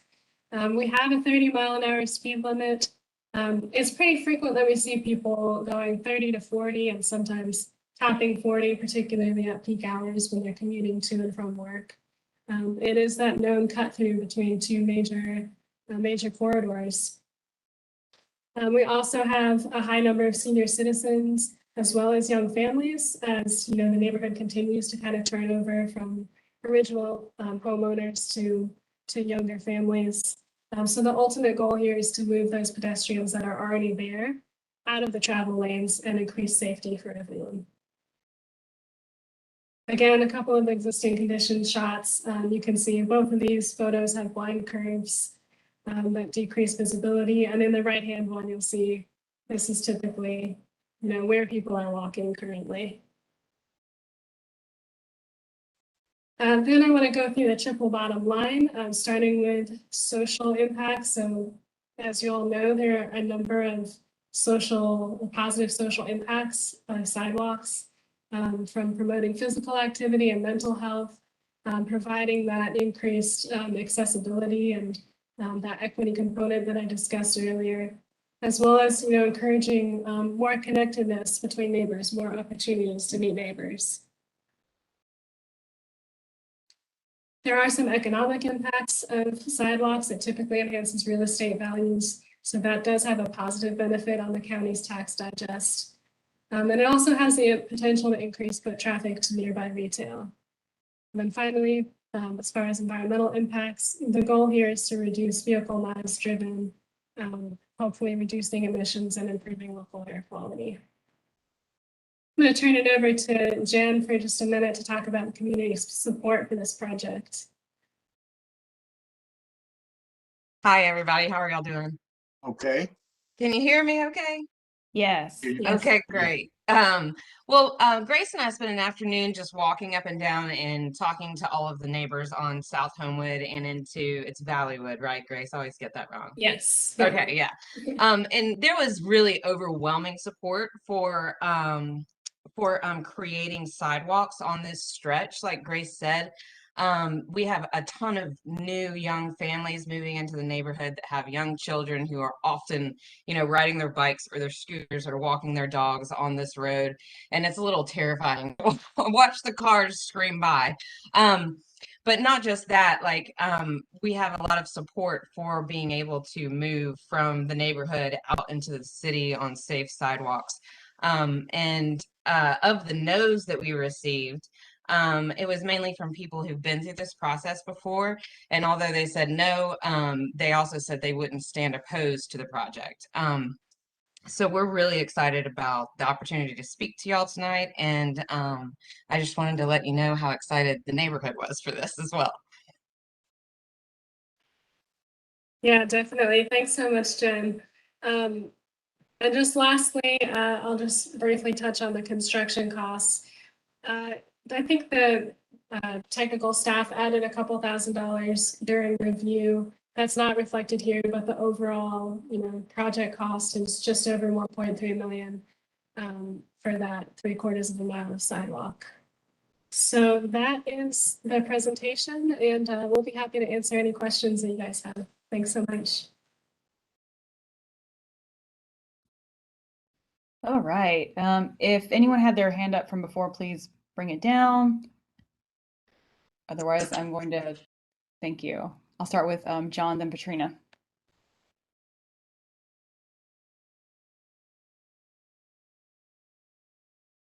John? Sorry, yeah, I'm sorry, I had to unmute there. Do you have stats, either of you, on how many homes are along here, or how many people are potentially would potentially benefit from this? Yeah, as far as the homeowners that are potentially impacted, so when I say impacted, I mean the ones that are actually along the proposed route of the sidewalk, there's about 40 of them. But of course, many other people would benefit from it. In Homewood Hills alone, I haven't counted, but there's probably over 200 residences. And then there are smaller adjacent subdivisions as well. Patrina?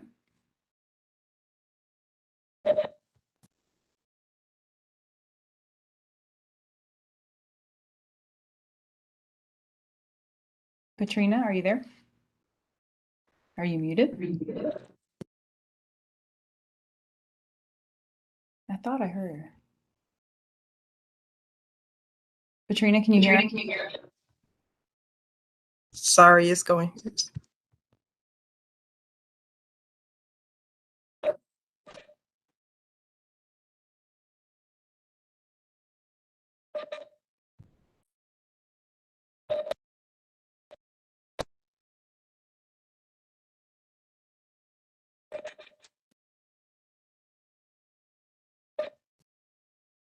Katrina, do you want to type your question and I can say it? Yeah, I typed it. Oh, sorry. Okay, thank you. So Katrina, she says that it sounds worthwhile, but could this be covered in some other way? What is the sidewalk program mentioned the other night? And we have not received a presentation from that sidewalk program yet, but we will.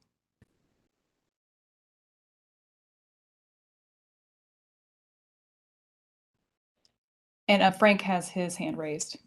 Frank? Yeah, I'm the sidewalk program. Is that for constructing sidewalks or repairing existing sidewalks? And I'm thinking now under their new any new subdivision. I know Homewood Hills has been there for years. I got a lot of friends that live in Homewood Hills, but I think they're requiring new subdivisions to have sidewalks now. But I've never understood what the sidewalk program is. That for repair of existing sidewalks or adding sidewalks? Does anybody know? So that's a great question, Frank. And I don't think we have staff here tonight, but there is no program for building any sidewalks in Athens-Clarke County. So we can repair sidewalks all day long, and that's part of the reason why we're having so many, brave community members coming forward and being like, hey, can I get a sidewalk? Yeah, so these new developments, they're private roads, and then they get to build sidewalks. But since these are public roads, and as you said, they've been here a while, they were built without the sidewalks. Yeah.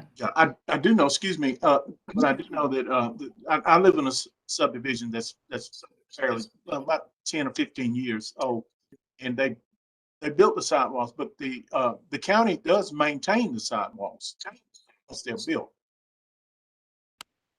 Okay, maybe it's along a public road. It's a public street.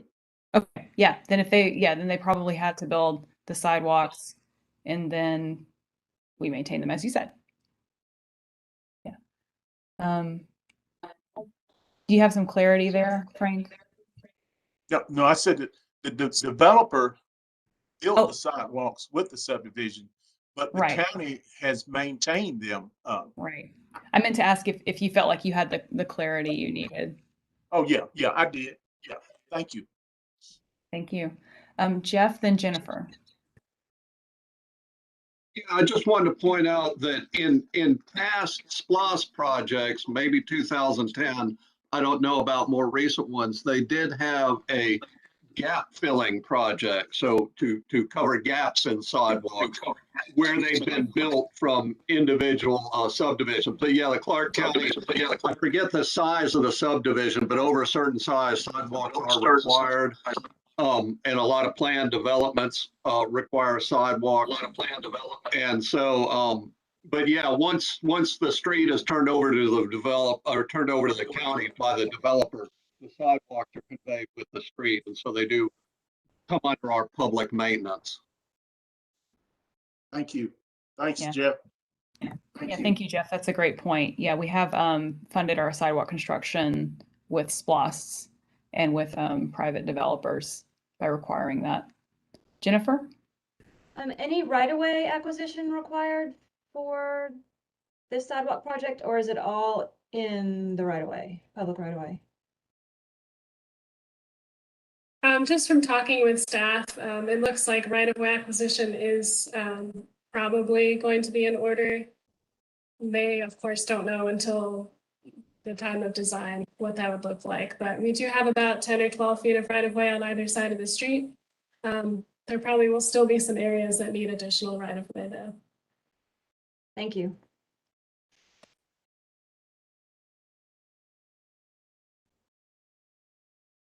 Additional questions, comments for Grace and Jen?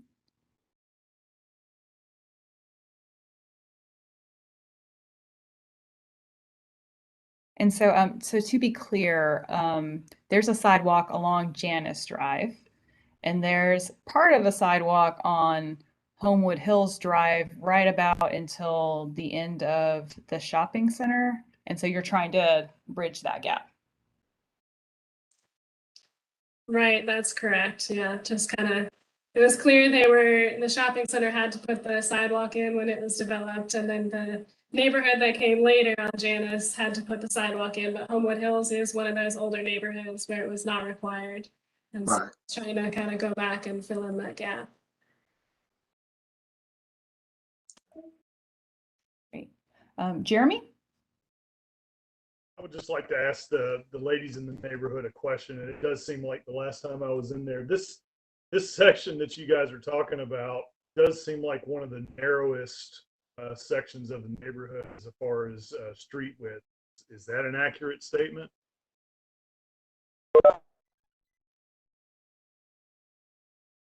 You know, I'm not positive what the right of way is in other, or what the pavement width is in other parts of the neighborhood, but it is my impression that it is narrower. There's definitely parts, you know, some of the photos you could see there's an adequate shoulder. Some parts it narrows in and there's really not a shoulder to speak of. So it's definitely kind of spotty in that regard. Yeah.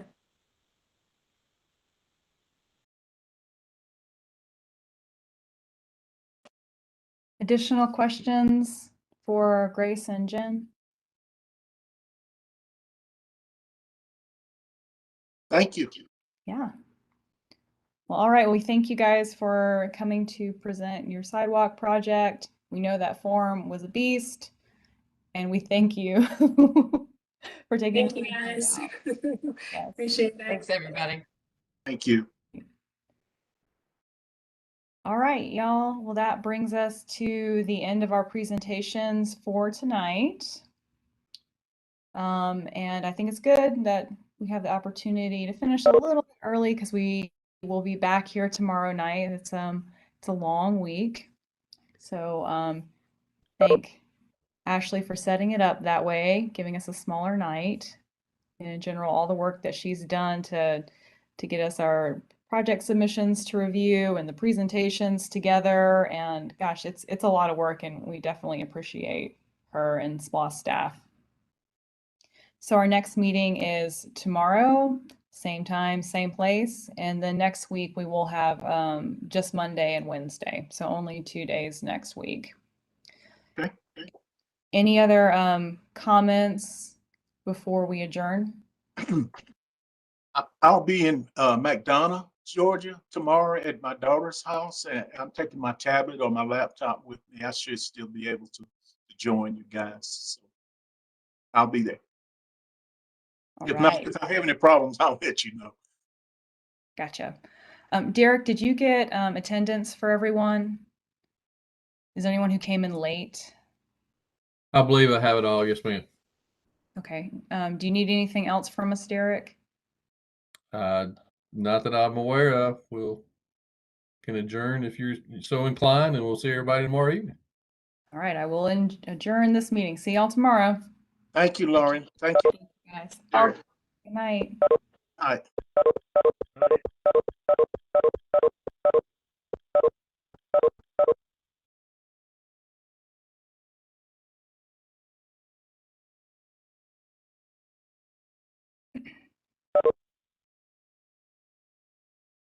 And Derek, do you need to capture the chat or anything? I just copied it, and I'll stick it in a Word document. Wonderful. Okay. Signing off. See you Thanks. tomorrow, right? See you Yes, tomorrow. ma'am. Okay. Yes. Bye. Thanks. Bye.